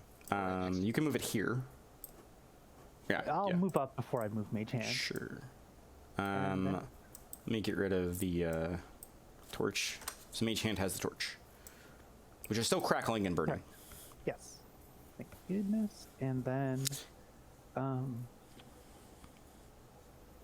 I'm going to use 1 point of bardic inspiration on Austin and be like, Mr. Bunny's your best friend. He believes in you. All right. So, hearing this very odd sensation from your tiefling friend, Austin, you feel a well of inspiration within yourself. For the next 10 minutes, whenever you roll a 20-sided die, you may add a d6 to that dice. So if you make an attack roll, you can like add a d6 to your attack roll. Or a skill check, or what have you. That's the way inspiration works. And you can choose so after you roll. Like, if you roll shit, you can be like, oh, I want to add a 6 to that. So, that's the way it works. Nice. And it gets consumed when you use it, but it lasts for 10 minutes. You can hopefully guarantee we kill one of these fucking wolves. Yeah, no shit. All right, that'll bring us to Wilder's turn. Finish one, Wilder. Go to the face. I'm gonna go for yeah, because if I wanted to move too close to the right one, I'd have to disengage from the left one, so I'm not gonna do that. So I can't really move from this position.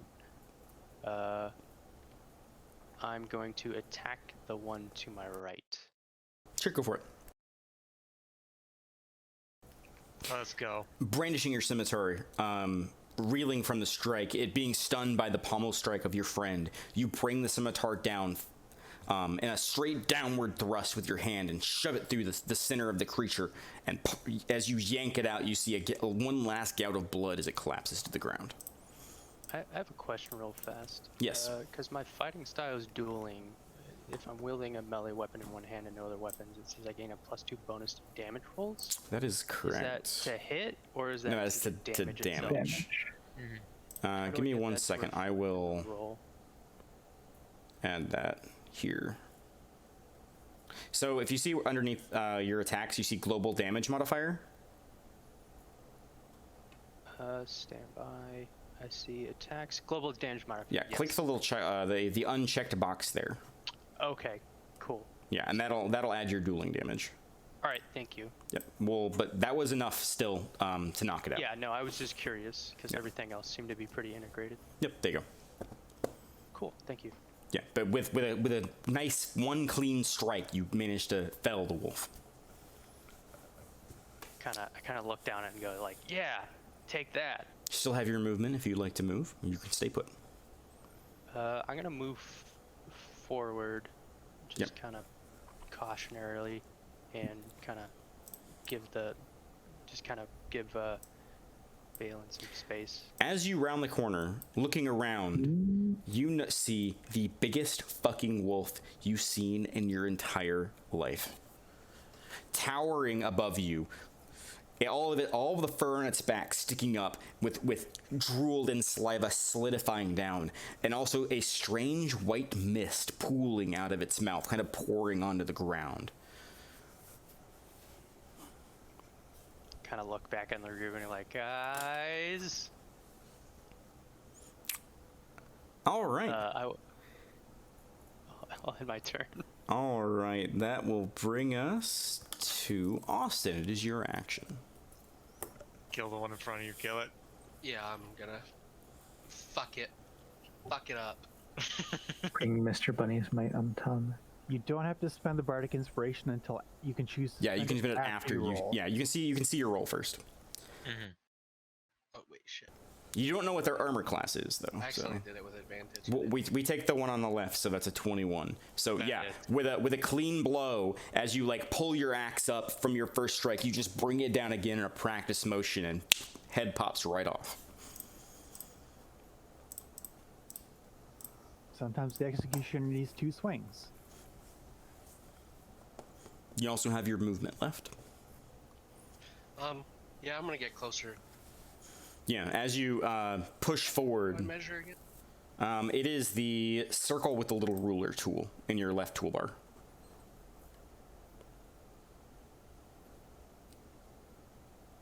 I wouldn't move too crazy far ahead, and you might get left alone. Yeah, we don't want you getting surrounded, brother.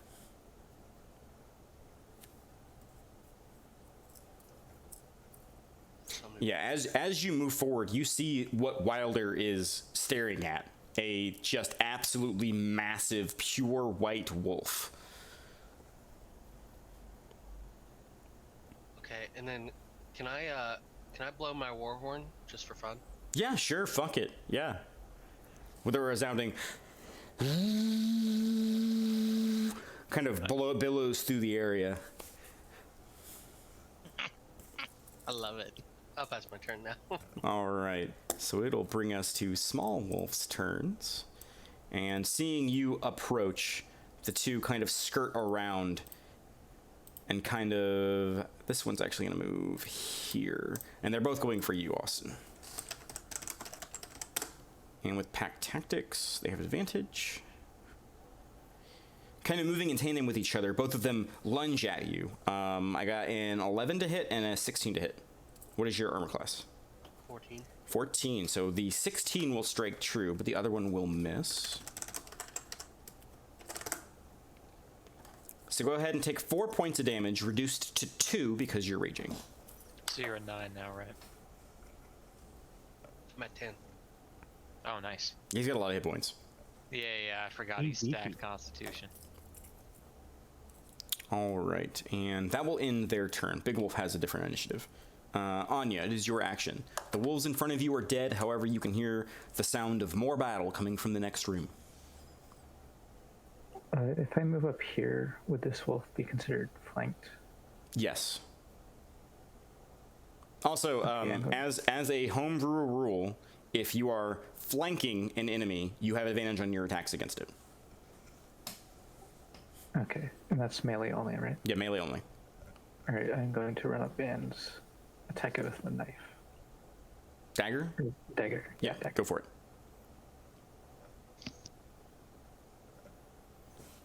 Okay. Strike. Yeah, you strike a solid blow, plunging your blade deep into it and withdrawing it in a beautiful suit of crimson as it comes out of the wolf.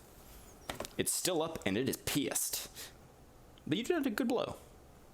And my turn. All right, that brings us to Elrond. It is your action. So first I'll move up to next to Bale. Yeah, you see you can see this wolf here, but not the one in the back. You have to move forward more to see that. That wolf considered distracted, so I get sneak attack. Yeah, if as long as an enemy is in melee with one of your allies, you will add your sneak attack damage dice. So I will attack that with my short bow with sneak attack. Go for it. Get a hit. Let's go.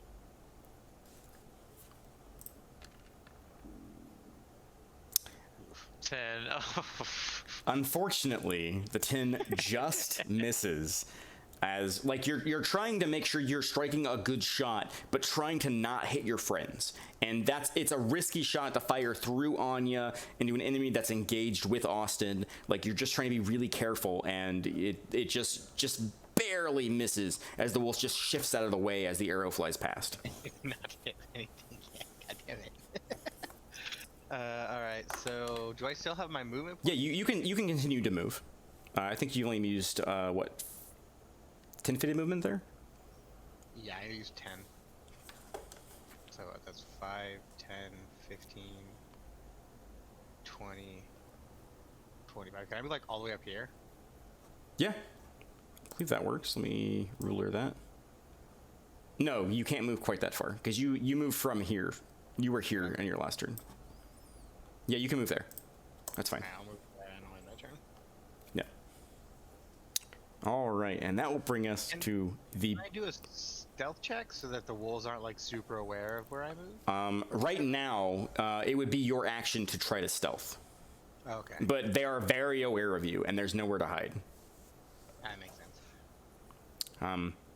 If that will complete your turn, it is now the big wolf's turn.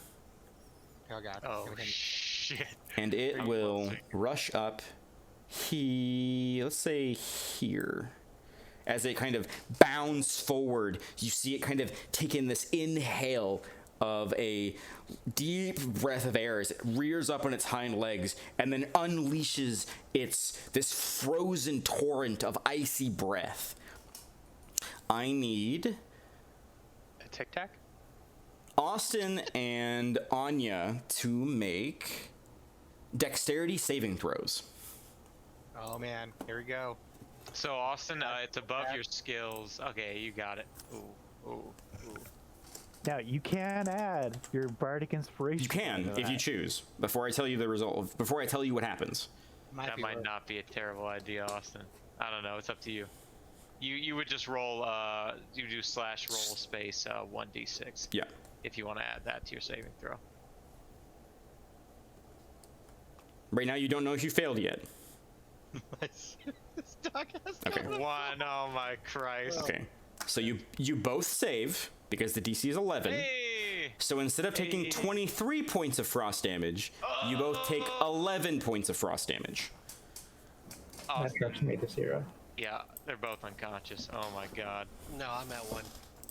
Oh yeah, that's right. You were. Yep, that's right. All right. Well, So like, because you of my thing. are unconscious, and you are at 1 hit point. Oh, you use your relentless endurance to go to 1 instead.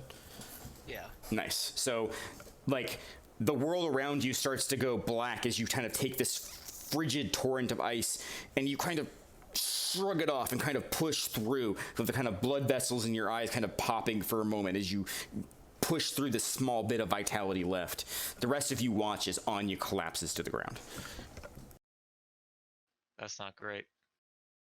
Yeah, you. Well, I mean, I think it would have gone the same either way because you would have gone to 1 hit point either way. But yeah, you did save. It still did. Wow, I rolled really high. Okay. Good luck, guys. Bale, it is your action. Fuck. Okay, guys, should I go for the little wolves or the big one? We probably need to eliminate little some guys. enemies, man. Yep. Yeah. Okay. Big guy. You think I should go for the big guy? Who has more You health? can do a lot of damage, so I mean, You might want to uh, go for the big guy. Wilder could probably finish the one that's hurt. And then hopefully if I don't fucking miss, I can kill the other one next turn. So if Bale goes straight for the big guy, and then hopefully that'll make him attack Bale and not finish Austin next turn. well, if you attack the big guy, you're gonna piss it off, and he's gonna go for you. You can So, probably yeah. go Do right. you have at the do you spot. have the hit points to take an attack? I have 10. So Do you have anything to heal you or like that? No, not unless Story heals me. But she's probably gonna be more focused on keeping Anya from dying, which she definitely should be. And take I up can't. Anya? I won't be able to move all the way to the big wolf anyway without taking an opportunity attack. Yeah, let's clean up where we If can. you go up here and then over this way. I can't you see still where you're move pointing. Oh shoot, I had hide from others on. Oh, wait, Yeah, that would be 30 right there. It's up to you. You can risk the opportunity attack, or you can try to take down the little ones. Yeah, I would take opportunity attack if I moved right here and then moved away. I think I'm gonna go for the little one right here. So If you moved like to this one and then over to this one, would he be flanking? Because the last person that attacked was Anya. Well, we still wanna kill the one that can clearly go for our backline right now. yeah, Time's ticking. I'll probably yep. I'll move right here and attack the one right in front of me. Right. Go for it. Go ahead and make your attack roll. Okay. Great sword, rage, 14. A 14 hits. And with a large sweep of your greatsword, you knock it aside, causing blood to spew out of it as it crumples to the ground, unbreathing. Very nice. Sweet. Okay. You still have the rest of your movement if you'd like to take it. So how much do I have? I moved from right here. So you've moved 10 feet so far. 1, 2, 10. I go ahead and move. That's probably wall right there. Well, the wolves can move Yeah, there's some really space, far, like, right here. so they can go wherever they want. Can the 2x2 move through the small portion between Austin and Elron, or no? No, because it is too big. Okay. 1, 2. It could conceivably jump over them, Okay. so it's not impossible. Can I move on top I of just the? Can I move on top where the mage hand is at? Yeah, it's just floating in the air. You can be in the same space as the mage hand. Let me move that to the back. I'll move right there then. Okay. All right. Now bring us a story. It is your action. Okay. Big heels. Yeah, I'm going to wrong thing. Gonna move forward really quickly just to get better line of sight, and we're gonna cast. You can probably move one more on top of the dead wolf right next to her. I can split my movement, I believe. Yeah, you can split your movement up between your action. Yeah, so we're gonna cast another healing word on Anya, and I'm gonna say, "Wakey, wakey, sleepinghead! The sun is shining." Again, the same rift of musical dulcet tones pour out of her lute, and you can actually see her fingers kind of glow with a soft glow as a warm embrace kind of envelops Anya's body for a moment, and you are now conscious with 6 hit points. You are prone, but you are conscious. I'm so cold.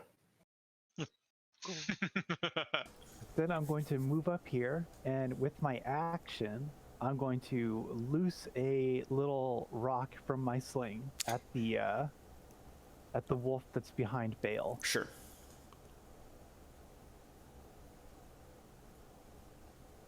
Go ahead and make your Little attack one or roll. the big one? The little one. The little one.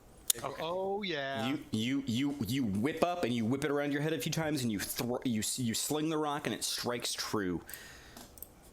It Oh my god, that's the first time I've ever hit anything. does not look like it appreciated that very much. Boink. Mike's out here slinging that rock. And because you hit it with the rock, its attention turns towards you. Oh god, bad idea.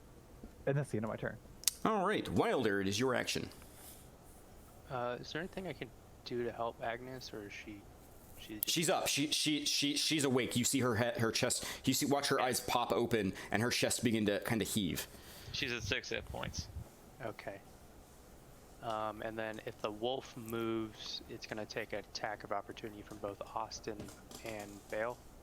Yeah, if it makes a beeline towards Story, which that's what it looks like it's about to do, because it looks pissed at her for hitting it. Okay, so Go for the big one, I'd say.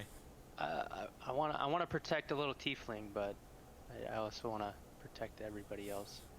If me and Austin both get a whack at it, chances are it's gonna fucking die. And if not, then Agnes. Well, Yeah. Okay. So I'm And gonna. if you could engage the big guy, it'll let me get a sneak attack on it on my next action. Yeah, you might want to move like up here so it can't AoE all of us with that fucking cone of cold shit it's doing. Maybe even like up here. I'll get to about right here, and Sure. then I will go to.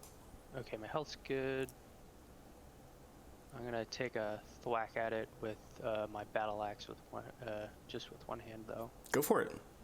Kraken. Yeah, you swing and the axe hits it, but kind of glances off of its thick hide as you strike the stone floor. Combat's not my thing, guys. Apparently, Turns out. shit rolls. Maybe you should sharpen your weapon. I assume that will end your turn. I cannot do anything else for a bonus action. That will be my turn. All right, Austin, it is your action. I'm sorry. Yes, it is your action. What would you like to do? I'm assuming I should probably just like dodge or whatever, right? It's up to you. You can take the dodge action. If it attacks you, you'll maintain a rage. If it attacks someone else, maybe not. Yeah, you'll lose rage. It's up to you, dude, but we got to get this big fucker down. Yeah, One way or if the you other. hit it with one big damage, then we got a couple of attacks before he goes again. All right, fuck it then. I'll swing at it. Sonya can hope, or Story can hopefully save you. I am out of spell slots. You I can, only get two. you can Do you still. have anything that could heal you, Austin? I don't think any We of do us- not have healing potions. You do Yeah, not. there's no more healing. You can stabilize somebody if they go down. Yeah, you Oh, can use can make your a medicine action to check. pick them up. Yeah. Yep. But they won't regain hit points. They'll just be stable. I would just hope for 3 big ass attacks in a row on this big guy. Because I get to go, you get to go, Sonya gets to go. Or, Do we want to Anya try and gets take to out the go. little one? Well, he should get attacked when he Yeah, charges the Storm. little one is focused on mech right now. So like chances are me and Austin are both gonna get opportunity attacks on it if it tries to run past us. I'm That strong. Like, should just ideally kill it. I'm Can't strong. do it, I can just 1v1 jump. this wolf. Yeah. Anya how and much- Mech can take on the little wolf. I think we need to Okay. go to the big one's face I at this think point. me, Anya, and Austin should all attack Big Wolf. Okay. Try to get as much damage as possible. Mm-hmm. All right, I'll shout at him and I'm like, go for the big one. It's up to you, Austin. It's your action, man. Do whatever you want. Great axe. Let's Hell fucking go. 8 points. You bring down the great axe, carving a large chunk out of its side, but this is a big creature. It recoils from the strike, but is still up. A solid blow to be Oh. sure. I'll just pass my turn and pray. All right, that'll bring us to Small Wolf's turn. Bale, you get an attack of opportunity as it charges forward towards Story. Alright, and that's just my regular greatsword with rage. Yep. Oh yeah, Nice. that's a dead doggo, I assume. Yeah. It doesn't even make it out of its cell. I didn't mean to delete it. I meant to kill it, but you get it. Its corpse is Yeah. there as you It's been deleted. yeah you crush it with your Is greatsword. No more. All right, and that'll bring us to Anya. You are prone but awake. All right, I'm going to spend movement to get up. All right, you spend half of your movement to stand up from prone. I would like to reach. I know I can't, but I would like to. Well, you are sufficiently pissed. Noted. Anger Yes. has been noted. I will take a shot into its mouth. Go if I for it. can. Go ahead and fire your bow. Kind of steadying yourself and your hands shaking.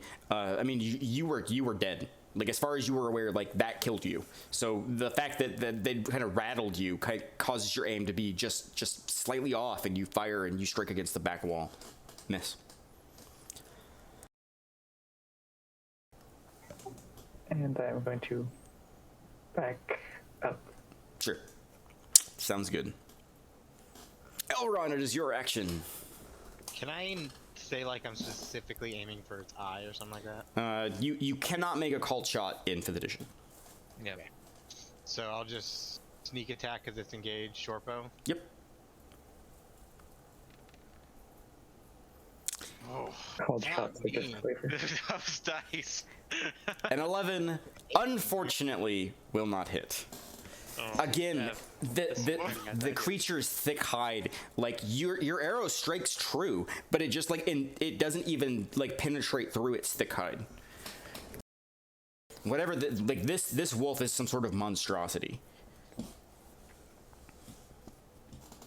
You still have your movement if you'd like to move. As a note, Anya was at the end of its cone, of its breath attack, so it does not go very far. So I will, I'll move back like all the way into this back corner. Sure, works for me. Is that end your turn? In my turn. Just saying, this Okay. guy's as evasive as Jeffrey. It does not regain its cold breath attack, Yeah. and instead it's going to go for, I'd say, Bale, because you just killed one of its pack mates. Okay, here we go. Its last friend. That is, Oh my that- Christ. does 25 hit your armor class? It absolutely does. You know it does.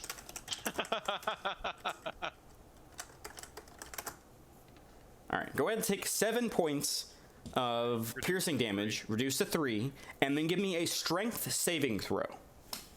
Oh, okay, come on, dice. Oh, critical fail. It grabs you and shakes you like a rag doll, slamming you down on the ground where you were standing. You are prone. Okay. I believe it only gets 1 attack. That is correct. And that is going to end its turn, because if it moves, you guys are going to fuck it up. Everything. Bale, it is your action. Luckily, there are no wolves to take advantage of the fact you are prone, but you are prone. You can spend half of your movement to stand up. Yeah, I'm gonna go ahead and do that. Am I allowed to move freely, or does it have me grappled? You are not grappled. It just picked you up and kind of like slammed you down on the ground and it released you from the bite. Okay. So I have 15 feet. You have 15 feet of movement left. I'm gonna go ahead and move over here if I can. Yeah, you can't move through its square, Okay, so. but you can one, go here, here, and then here. Yeah, and that'll be all of your movement. Okay, I'm gonna move right over here, Yep. and I assume it's still facing me because it's like ripping into my. Yeah, right? yeah, it is engaged with you, so it has its back to your All right, friends. so everyone is gonna have fucking opportunity attacks, assuming that it doesn't kill me and turn around. Okay. Yeah, So, you right now you're flanking it with Wilder, so you have advantage on your attacks. Okay, cool. Then I'm going to attack it with my greatsword again with advantage. Go for it. Get it. Oh my God Almighty! What are these dice? I know. Again, you're not expecting its hide to be so thick and durable, and your blade strikes it, but just does not penetrate through its hide. And all it's doing is making you angrier and angrier that you can't hurt this thing. I yell out, "Kill it! Kill it!" Story, it is your turn. Okay, I'm going to burn another point of bardic inspiration, Sure. and I'm going to target Elrond and be like, Mrs. Sparrow flies through the trees going tweet, tweet, tweet, tweet, tweet. Hold on. Elrond, do you feel inspired? So inspired. Okay, all right. You get a bardic inspiration dice. That was the right answer, bro. And then I'm going to put another rock in my sling and fire it at the wolf. Go for it. Come on, Sling. Hey, Yes, 2 Sling. damage. Let's go. The rock strikes true and hits it in the back of its head as it slowly turns its head toward you. Story is our most reliable DPS. You hit it. You did damage. Come on, Okay, Austin. now. And okay, as you hit it, hold on. Wilder, what languages do you speak? I speak giant. I speak goblin. Okay. I speak draconic. The wolf growls something. The rest of you hear, "Dumbakja." Wilder, you understand giant. How dare you sling stones at me? I kind of look back at Story. I'm like, Should have done that. Shouldn't have done that. I'm gonna be like, oh god, oh god, oh god, and I'm gonna move back here. Okay. That'll end your turn, I assume? I believe, yes, I'm still just within range of my mage hand to keep the flame up, I believe. Wilder, it is your action. So I look at my weapon to make sure I have the pointy bit facing at the big giant wolf. Yeah. Just in case I had that confused for some reason, and I go to attack it again with my battle axe. Go for it. You have advantage on the strike because you are flanking it with Bale. Or rather, it is being flanked, so you have advantage. I guess story. Well, no, it was a range attack. It's only melee attacks. Let's go. Another solid strike. No, not another. Just the first. Just the first. I meant like the metaphorical, like all of you are Yeah. hitting it. I don't know about that one. It's still going at full strength. Like you guys have done a little bit of chip damage to it, but it's a big beast. But you heard it. You did some damage. 6 points. Oh boy. Well, that ends your turn. That will be my turn. I will retain my position. All right, that'll bring us to Austin. It is your action, sir. Come on, Austin, fuck it up. Fucking crush him. Yeah. You have advantage on your attacks, Oh shit. by the way. You can just click. Yeah, you go ahead and roll again with advantage. Because it is being flanked. It's kind of distracted by all the people around it. Okay. A massive blow, causing a huge chunk of flesh to fly out of the creature. It's starting to show some wear and tear now, as before it was small plinks and cuts. You've carved a chunk of flesh out of it with your great axe. And then before I pass my turn, I'm gonna ask the rest of the group if anybody else is gonna do anything, or if I have to do it all myself. Okay. I'm helping. To that I respond, tweet, tweet, tweet. All right. They're dead. They're not on initiative anymore. Anya, it is your action.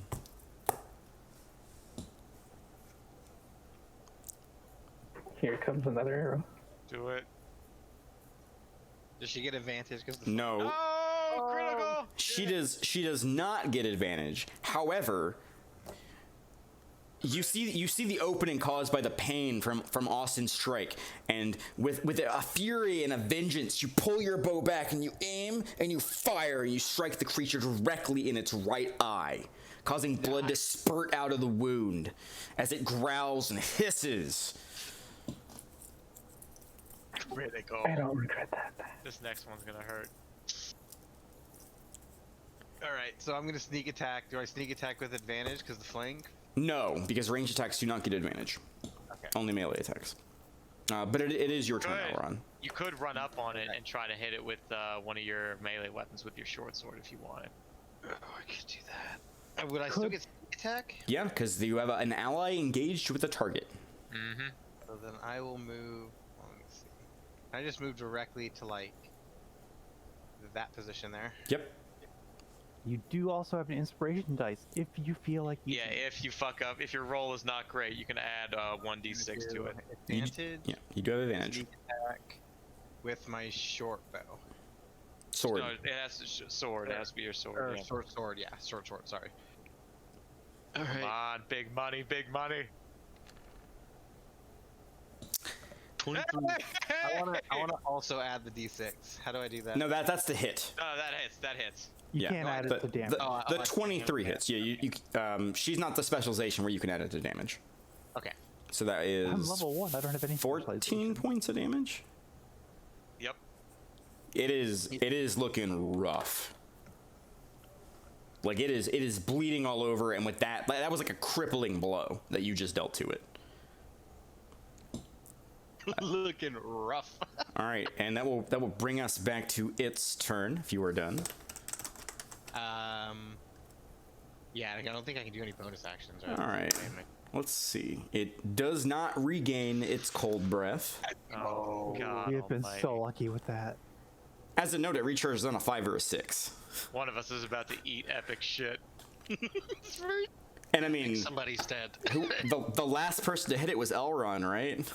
He's at full health, okay? He's at full health. I'm sorry in advance. For now. Yes! Let's go! Oh, I'm okay. fucking So what? Wait, ninja! what's his plus to hit? Does an 8 hit your armor class? How do I check? It'll be up at the What is top your of your armor sheet. class? Like there'll be 3 little boxes. One looks like a shield on the left. I'm armor class 14. That does not hit you. Let's fuck As it wheels around and lunges at you, you just take your boot and slam it down on its head as it tries to bite at you. It almost sends you like buckling backwards, but you manage to maintain your footing as it barely misses you. Let's go! Bale, it is your action. Boys, fuck it up! All right, I'm really pissed off about the arm thing. I attack with my greatsword Go for it. You have advantage. with advantage. Come on, baby, big money. Oh my God, these dice! Rip. It's thrashing and flailing, and like it's pissed, and there's saliva pooling all over the ground, and you just can't pin it down. It's completely evading your attacks at this point. All right, that ends my turn. All right, Story, it is your action. Okay. Disrespect with that rock again. Yep. That is the backup plan. I'm going to spend my last bardic inspiration. I'm going to say, Mr. Pig went to the market and brought home the bacon. And I'm going to give Austin inspiration. Austin, do you feel inspired? That's disturbing. I'm feeling pretty good. All right. Take your inspiration dice. Every some time bacon. I say something shitty. I am so disturbed by that poem. Anything else you'd like to do? I'm gonna fire Story? my slate. Go for it. It strikes its height, but does no damage. I'm going to be like, well, I did everything I could. All right, Wilder, it is your turn. All Get right. it, Wilder. I look at this beast in giant. I ask, because I'm assuming, because I heard it speak giant, I'm gonna try and communicate with this thing real fast. I'm gonna shout at it, like, "Do you yield?" At this big giant thing and see if it reacts. The rest of you hear Wilder exclaim in some foreign tongue you do not understand towards the beast, to which it responds, "Tumashata, only in death will I yield."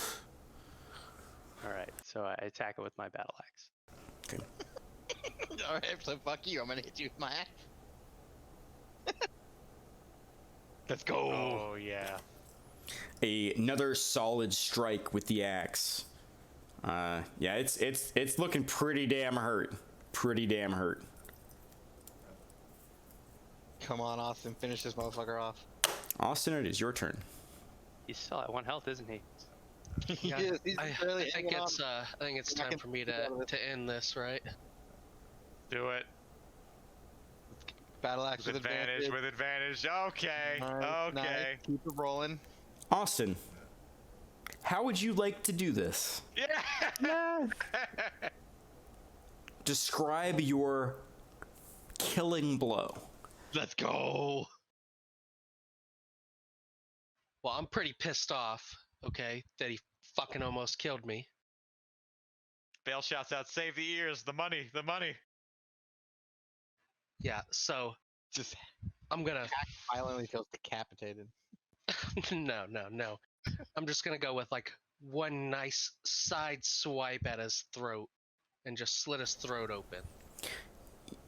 You bring your axe over to the side, and with one long sweeping motion as it rears its head up, ready to unleash another cold breath towards your friends, you bring your axe forward and you feel the spray of warm blood splatter against your face as you slice open its neck. Its head slumps and falls backwards as the beast crashes to the floor. Unbreathing, unmoving. Let's go! Victory! I poke it with a stick. There is no reaction. However, you do see from the kind of stumpy, slowly blossoming out wound, a plume of cold kind of spilling onto the floor from the interior of the creature. Should Anya do a survival check on the corpse? Is that a survival thing or is that something else? Well, you guys are no longer in combat, so you can do whatever you'd like. Bale goes over and does a cursory check of the lair where the wolf came out of over here. Elron goes to all the corpses and collects the ears. which is a total of how many little ones? In 5 for the little ones. 6. There were It's six. six. Six. Oh, Yeah, yeah, you got one. Yeah, I deleted a token. Wilder goes along and collects the tails. So I should have 12 little ears and 2 big ears then total. Yep. And I'll grab I'm the gonna- tails. I'm gonna grab the javelin Okay. I fucking killed the one with. Whoever is collecting animal parts, roll survival. Don't forget Can I the take skin. advantage? The skins of the big one's gonna be really valuable too. So then should I just say I'm not going to do it? We should have Anya. We No, should you have already Wilder did do it. it. He rolled a 23. You already did it. Yeah. Okay, Wilder, you said you're collecting the tails? Yeah, So I'm I grabbing got all to the roll tails. for the little wolf ears and big wolf ears. The big one, it takes you a while to get it off because its hide is so thick and tough. But you do eventually collect 6 wolf tails and 1 winter wolf tail. As Is I'm that cutting kind the of big one- one, I'm kind of saying in Oh, I rolled with advantage. Fuck. I shouldn't have done that. No, you're fine. No, we It's take okay. the The left one one. he takes the one on the left. Yeah. If you roll. Elron, you were collecting ears? Yeah. All right, so you go ahead and you collect 12 wolf and 2 winter wolf ears.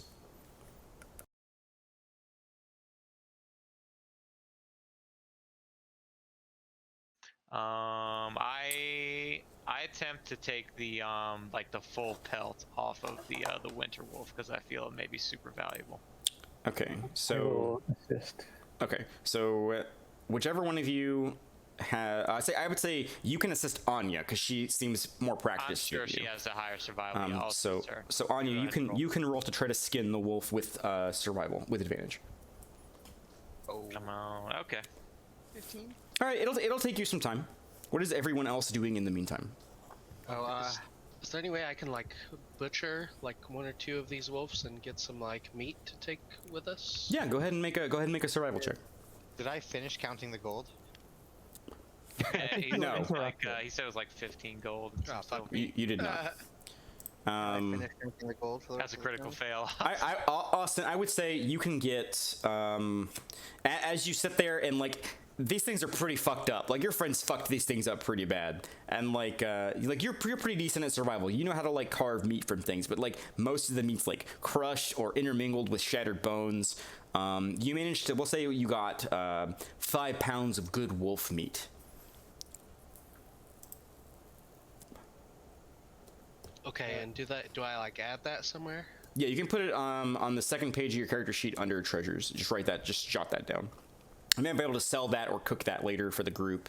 You can do whatever you will with that. Am I able to recover the Treasures. torch that the? I've just been adding Magic hand everything under was- the item. You can do that too. It's up to you. Yeah, Okay. I'll let go of it. All right, cool. I'll recover the torch. Story, what are you doing? You're the only person that is not currently dealing with wolves. I am currently sitting down, taking a deep breath because this is the most intense thing I've ever done in my life. Okay. I would say that Wilder, you finish getting your stuff. This around the same time Elron finishes getting his. They're just winter wolf tails, you said, right? One winter wolf tail and 6 wolf tails. All right.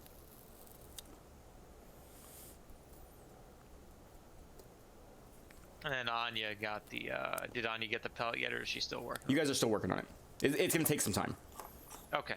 So, and I'm counting the rest of the gold while they're working. on the While they're still working on the pelts, can I look around to see if there's any evidence of the storehouses pilfered, like I don't know, whatever they stole possibly? Yeah. Go ahead and make an investigation check as you kind of like begin to scan around and push through some of the bones and the like bits of meat that are kind of scattered throughout the cavern.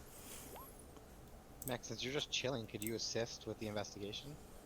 I potentially could, yeah, but like She's kind of like hyperventilating after we killed her. Persuade her. Okay. With a 6, you don't find any note of the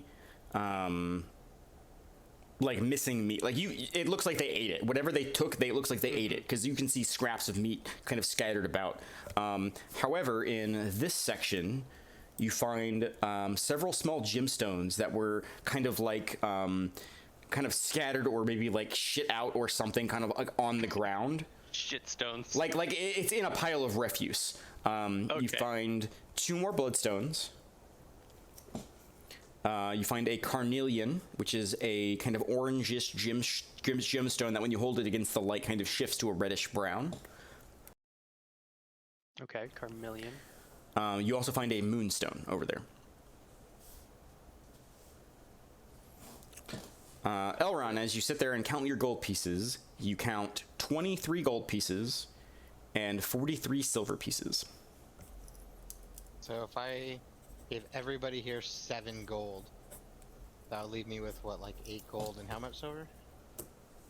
Well, it's 23 gold and 43 Yeah, silver. you divide it Oh, wait, no, 6 I ways, did it. yeah. So three gold to each person. Yeah. And that would leave me with 4 gold. What? Fuck, I'm bad at math. 3 gold to each person is. You can figure it out later. What's Austin. the total again? Okay, 23 gold, 43 silver. Got it. Okay. Austin, you finish carving up what little bits of salvageable meat you can. Is there anything else you'd like to do while you're here? I kind of shout out while I'm looking for shit. Does anybody see any marking for the warehouse? I guess, is there any way I can help Wilder with whatever he's looking for? Yeah, go ahead and make an investigation check. You see him kind of like tossing through some of the skeletal corpses and stuff as you also begin to look around the cavern. I'll stand up and assist Austin, so you can roll with advantage this time. Yeah, go ahead and roll investigation with Shaking out of advantage, it. Austin. And I'll just take the short end. Everybody can just add 3 gold, and I'll take the 240 gold, 43. It's pretty good. Not in the section where Wilder is, but down here. Your mage hand is gone now. 43 silver is worth more than 4 gold. Yeah, because it's 10 per, not 100 per. That's cool though. You hold on to the silver for now. It's very roguelike to do There's that. probably 4 Okay. silver, 3 Down, copper, right? Austin, down here, you find a cylindrical tube of cryosparse, which is another gemstone. It's like a green kind of hexagonal tube of this gemstone. You also find a piece of smoky gray quartz, and you also find a small crystalline vial, Ooh. which I will put in your magical item reference. Yeah, it popped up in like the middle of my screen. Yep. I wonder if it's magical.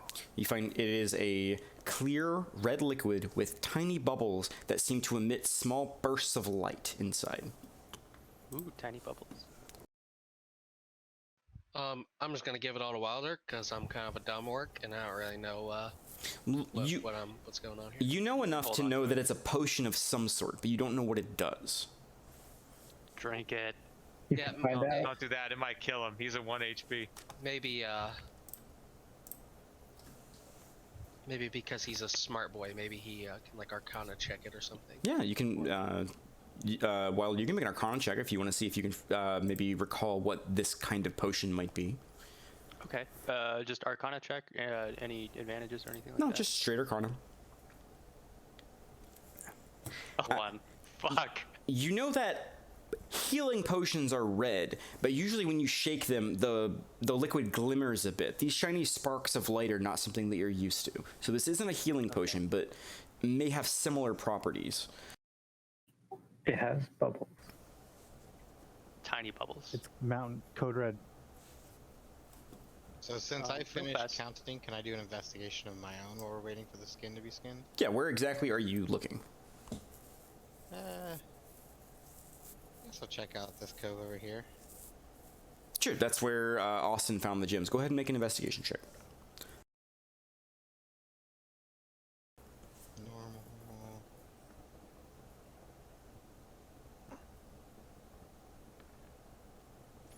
All right. Hey. Kind of filtering about some of the bones and other refuse in the area, you find a few pitted daggers that look like they're worn and rusted with age.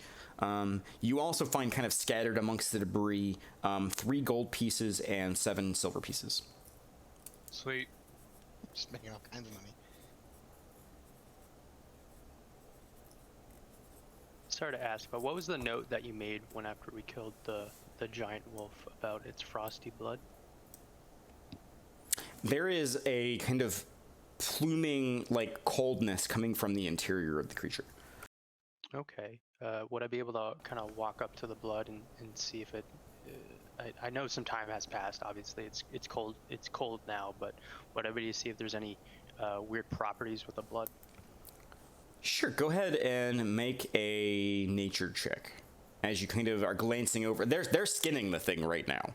Yeah, there's blood But, everywhere. yeah, but there is blood. You can go ahead and investigate it. You said nature? Nature. Oof. So if my math's right now, that means I found 29 gold, I think. Exactly. So as you kind of poke about the blood itself doesn't appear to be maybe have any like special or alchemical properties, but you do know that some creatures have different organs, or like their blood, for example, might be used for something, but you don't know much about this kind of giant wolf to be able to determine what might be important to take. Okay, I asked the group if anybody has a unused bottle or container that we can store some of this blood in. Bale, while he takes a minute from helping Anya skin the beast, empties out his water skin and attempts to fill it up with the blood as best he can on the rock surface. I hope that doesn't stain. I mean, it's thick and viscous, and what's on the actual rock surface itself you're not gonna be able to get it into your water skin. Okay. You can try to drain blood directly from it. Yeah, from it. Yeah, how about that? But again, I like to point out that the blood of this creature does not seem to have any kind of special properties. It's just blood. Okay. Okay. Never mind. So you I'd don't point need to take the blood. Sorry. Yep. No worries. I kind of motion to Austin and say, hey, maybe try topping up that one when they're done skinning.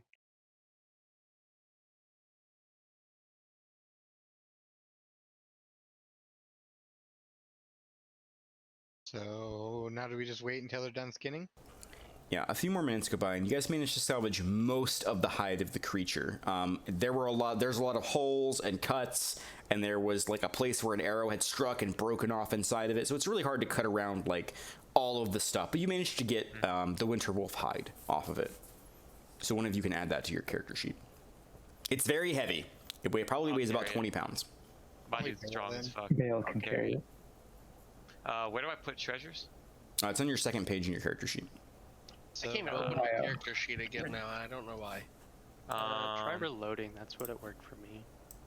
So before we leave, then, if I take a second, since I found exactly 29 gold, I can just give everybody 4 gold and I'll keep 5. Makes it easy. Very When rogue. you say second page, how do I get to there? All I see is at the bottom of my At the very inventory. top, you see core bio and Core spells. bio spells. It'd be in bio. Go to bio. Oh, okay, got you. Thank you. Everybody add 4 gold to your gold. Okay. Should we be keeping track of these treasures in the treasure tab or put it in It's up to you. like item I've just been names? putting it into item names. Like I put 2 Okay. rusty daggers when he found daggers. I put. Yeah, it's a way for you to organize things yourselves. Okay. When we get the pelt free, I look over at Austin. I can see he's like super fucked up. Like he's like bleeding all over the place. He's got like still like, you know, congealed frost on him. I say, this dude looks really rough. We probably should get him back to town as quick as we can.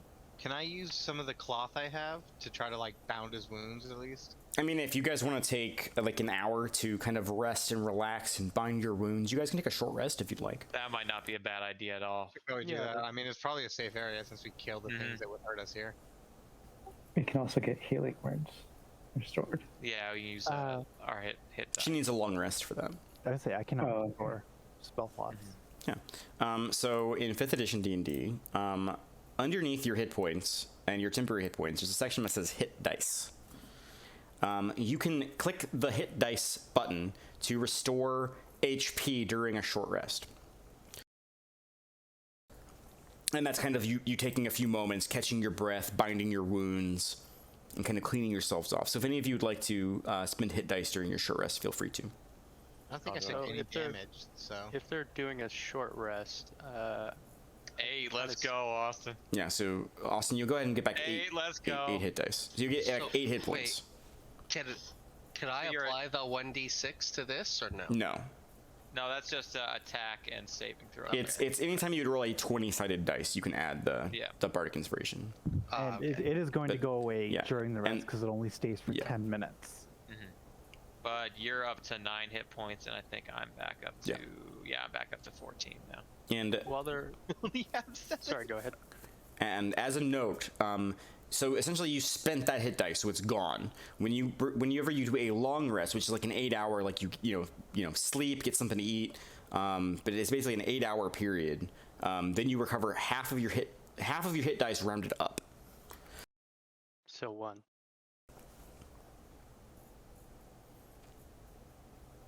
Right? Yeah. Well, So that- it would be one Yeah, for you level guys one because you're level 1. I would imagine that means later we'll have 2 or 3. Yeah. Every time you level up, you get more hit dice. While they're resting in this hour, since I don't need a rest, can I just kind of probe to the west side of this cave? Since it looks like there's some open cavities. Yeah, can I assist him since I also don't need a rest? Yeah. Go ahead and make an investigation check, as you guys are kind of poking around, making sure that you're safe in the location you're in. Mm-hmm. Investigation check. Would it be with advantage because we're assisting each other? One of you can roll with advantage, or you can roll separately. You should roll. I'll roll advantage and you assist me because I got really high. I mean, he already While rolled. they're already I rolled. just While they're already rolled. Sorry. Yeah, well, Um, so just regular roll then for me then, right? Well, just go ahead and make a separate roll. Yeah. Kind of poking about this section, you see what appears to be sleeping spots for the wolves. It looks like this is where they kind of bed down, at least the smaller ones. But it doesn't appear, you don't find anything. There's no like hidden alcoves or treasure over here. It just appears to be where they sleep. Alright. Cool. So come back. Everybody's rested. Yeah. You guys take a few moments, catch your breath, kind of realize what you've taken care of. You guys are free to do whatever you'd like. So head I back. kind of town and get motion our to them. reward. I'm like, do we want to try and explore the rest of this cavern, or do we want to head I back? think we've explored all of it now. right? There Not the is south. that Yeah. tunnel that like where it got way deeper, remember, and we turned up this way instead. Well, we can also but- go. I can go north and see what's on this little ledge because it looks like there's a little bit more north. Yeah, there could be something super scary in either of those places, but I'm down to look. There's nothing more north. That's a wall. It's just a straight wall. Okay, cool. So do we want to check out the deeper section? Depends how wet everyone wants to get and then walk through a frozen wasteland. I do not Yeah, that's want true. to do that. I think it's Uh, probably better at this point with us kind of being hurt to go back, get a reward, and then like actually rest at the end and get ourselves full health and shit. Yeah, and I like let concur. Mech We, get le- all we of left her, in the her morning, spell right? slots So back. we've been here a couple hours. Yeah, that'll fighting. probably be midday or evening, I would imagine, when we go out. You say, How long were we traveling is a big question for that. looking up through kind of the crack, there is still sunlight pouring through the top, so it hasn't been that long. But it has been some time. So could we relight the torches and then just make our way out of the cave? Yeah. The same way we came in? Yeah. You can absolutely do that. Is that the plan? Alright. Head back Yeah, to town? Yep. That's the plan. Yeah. All right. Oh shit. So the 6 of you make your way out of the cave, and as you step outside, the sun is still high up in the sky. Around midday, when you finally breach the mouth of the cave, heading back to town, you watch as the sun slowly crests downward. Still late afternoon when you arrive back into the town proper. So you guys want to go straight to the storehouse and talk to the guy and get our reward and Yeah. Let's go. do that Let's stuff? go see if we can barter some of the gems we got. Who is still wounded? Is it just Austin? Anyasin's missing 2 hit points. Oh yeah, Anya's still fucked up. I would suggest that maybe they stay and rest, especially because I don't think either of them has high charisma, so I don't think they're gonna help us. Like, So I have to take a haggling. long rest, which is 8 hours. yeah. Well, I mean, yeah, we'll probably all do that at the same time can- anyway. They can come along. It's all good. Yeah, I figured Yeah. we just do all this and then just we'll rest in that town before we get in deep into the investigation thing that was here. Mhm. Maybe just spend some time talking to people and then rest overnight to get reboot everything. Cool. So back to the warehouse. Sure. Yeah, that's all. Let's just head like we came into town. We went straight to the warehouse. Still kind of bloodied and beaten, and presented the ears and the tails to Sure. whatever that dude's name was. You guys go back to the warehouse. The front doors are open. You see 3 people, hefting a crate inside the warehouse as you all walk up. Bronze Bellows is standing outside. You hear him swearing under his breath for them to not drop his shit. As he turns and sees your group haggard and kind of tore up. Hi, how'd it Hail go? him over. And I And kind I, of set a bag of wolf tails in front of him. I set my bag of wolf ears and the winter and pull out specifically the winter wolf ears and show it to him. Damn, you folks did it. I never doubted you for a second. All right, come inside. Let's get you all paid for the good work you did. So I should delete all that stuff from my inventory now then. Yeah, if you're turning it into him, you can take it out of your inventory. Okay. Wolf tails. Anything you'd like to keep, you can let me know, and I'll assume you're keeping it. Imagine the pelt will keep. Especially if we're about to like help out the tanner, he could probably do it, turn into something for free. Yeah, either have him make it into something for us, or like sell it to him outright, and he'll give us some good money for it, probably. Can I bring like the winter wolf tail to Agnes and ask her like if there's any special properties about this? What check would I make? It'd be nature. Because I'm assuming like she knows more about her wolves. Yeah, with advantage because of your favorite enemy. Noise. Based on judging on the size of the creature, you mean now that you've had the moment to calm down, you identified it as a winter wolf. You know that their hides are extremely warm, and if fashioned properly, could be used to make a semi-magical cloak. But it would take someone very skilled to make such a thing. Just mainly the pelt. Or But the tail something like the itself tail? is not inherently magical. Maybe it would be a good trinket or a good luck charm to some hunters. Okay. But that's what you know about it, Anya. I'm gonna You keep just the need to winter turn wolf in the tail. ears, right? Yeah, this dude just wants the ears. Okay. I yeah. thought he wanted the tails too. No, he just wanted the ears. I mean, he said he'd like the tails. I think he mentioned it right at the end. he did. I'm gonna keep the winter wolf tail and kind of go over to the warehouse dude, because I'm bad with names. I'm sorry. And be like, you can keep all these tails, but the big one stays with me. Yeah, he just wanted the ears for the bounty. The tails were more for use. Fair enough. How much did I promise you per sets of ears? 4 gold, I think. He kind of It sits was down. 5. I believe it was 5 gold for the little ones and 20 for the big one. Yeah, that sounds about right. And he starts to shuffle through his stuff, and he pulls out and starts counting out coins and throwing them into a pouch. He's doing it very, very, very quickly. And he takes it and he puts it on the counter, and he slaps the table. All right, let me see the tails. And I hand over the 6 tails. And he looks at him, and he kind of like goes about, and he sets them down like one by one on the side. I'll give you a gold each for the tails. How's that sound? Deal. And you mind throwing in some of those fire crystals? I did promise you a handful, didn't I? He goes over to one of the crates and he pulls out a thick handful of the fire glass. And he takes them and he puts them in their own separate pouch and kind of ties it up, sets it to the side, and adds 6 gold to your pot. Awesome. I believe our business is concluded. I press him for some fishing hole information. If you go east of town, there's a big old frozen lake out there. There's a small little hole me and some other people from town use occasionally, as well as a small shack we like to get away for a while. I kind of scroll down real fast on a piece of paper the location that he mentioned. Sure. Bale looks sideways at him. Would you happen to be a betting man? Might be. Why? If you ever bet on the fights, bet on Bale. And I tap myself on the chest and turn to leave. Just don't let the guards hear about a little operation. But be sure to. Hope you'll win me some gold. All right, off with you, folks. You got your money. All right, how much did we get total? We got six for the tails plus 30, so it's 36 plus 20 for the big one. You got 56 gold pieces. Exactly 8 gold each. And you got 20 shards of fire glass. So if we want to distribute the gold, it's 8 gold each exactly. Does anybody else want some of the fire glass? Well, there's only 6 of us here, so it would be.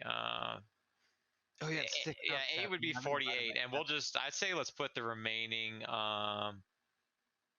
Let's put the remaining 8 gold into like a common pot, and someone can hold on to that. And while the group does their best to do accounting, we're going to go ahead and close the game here.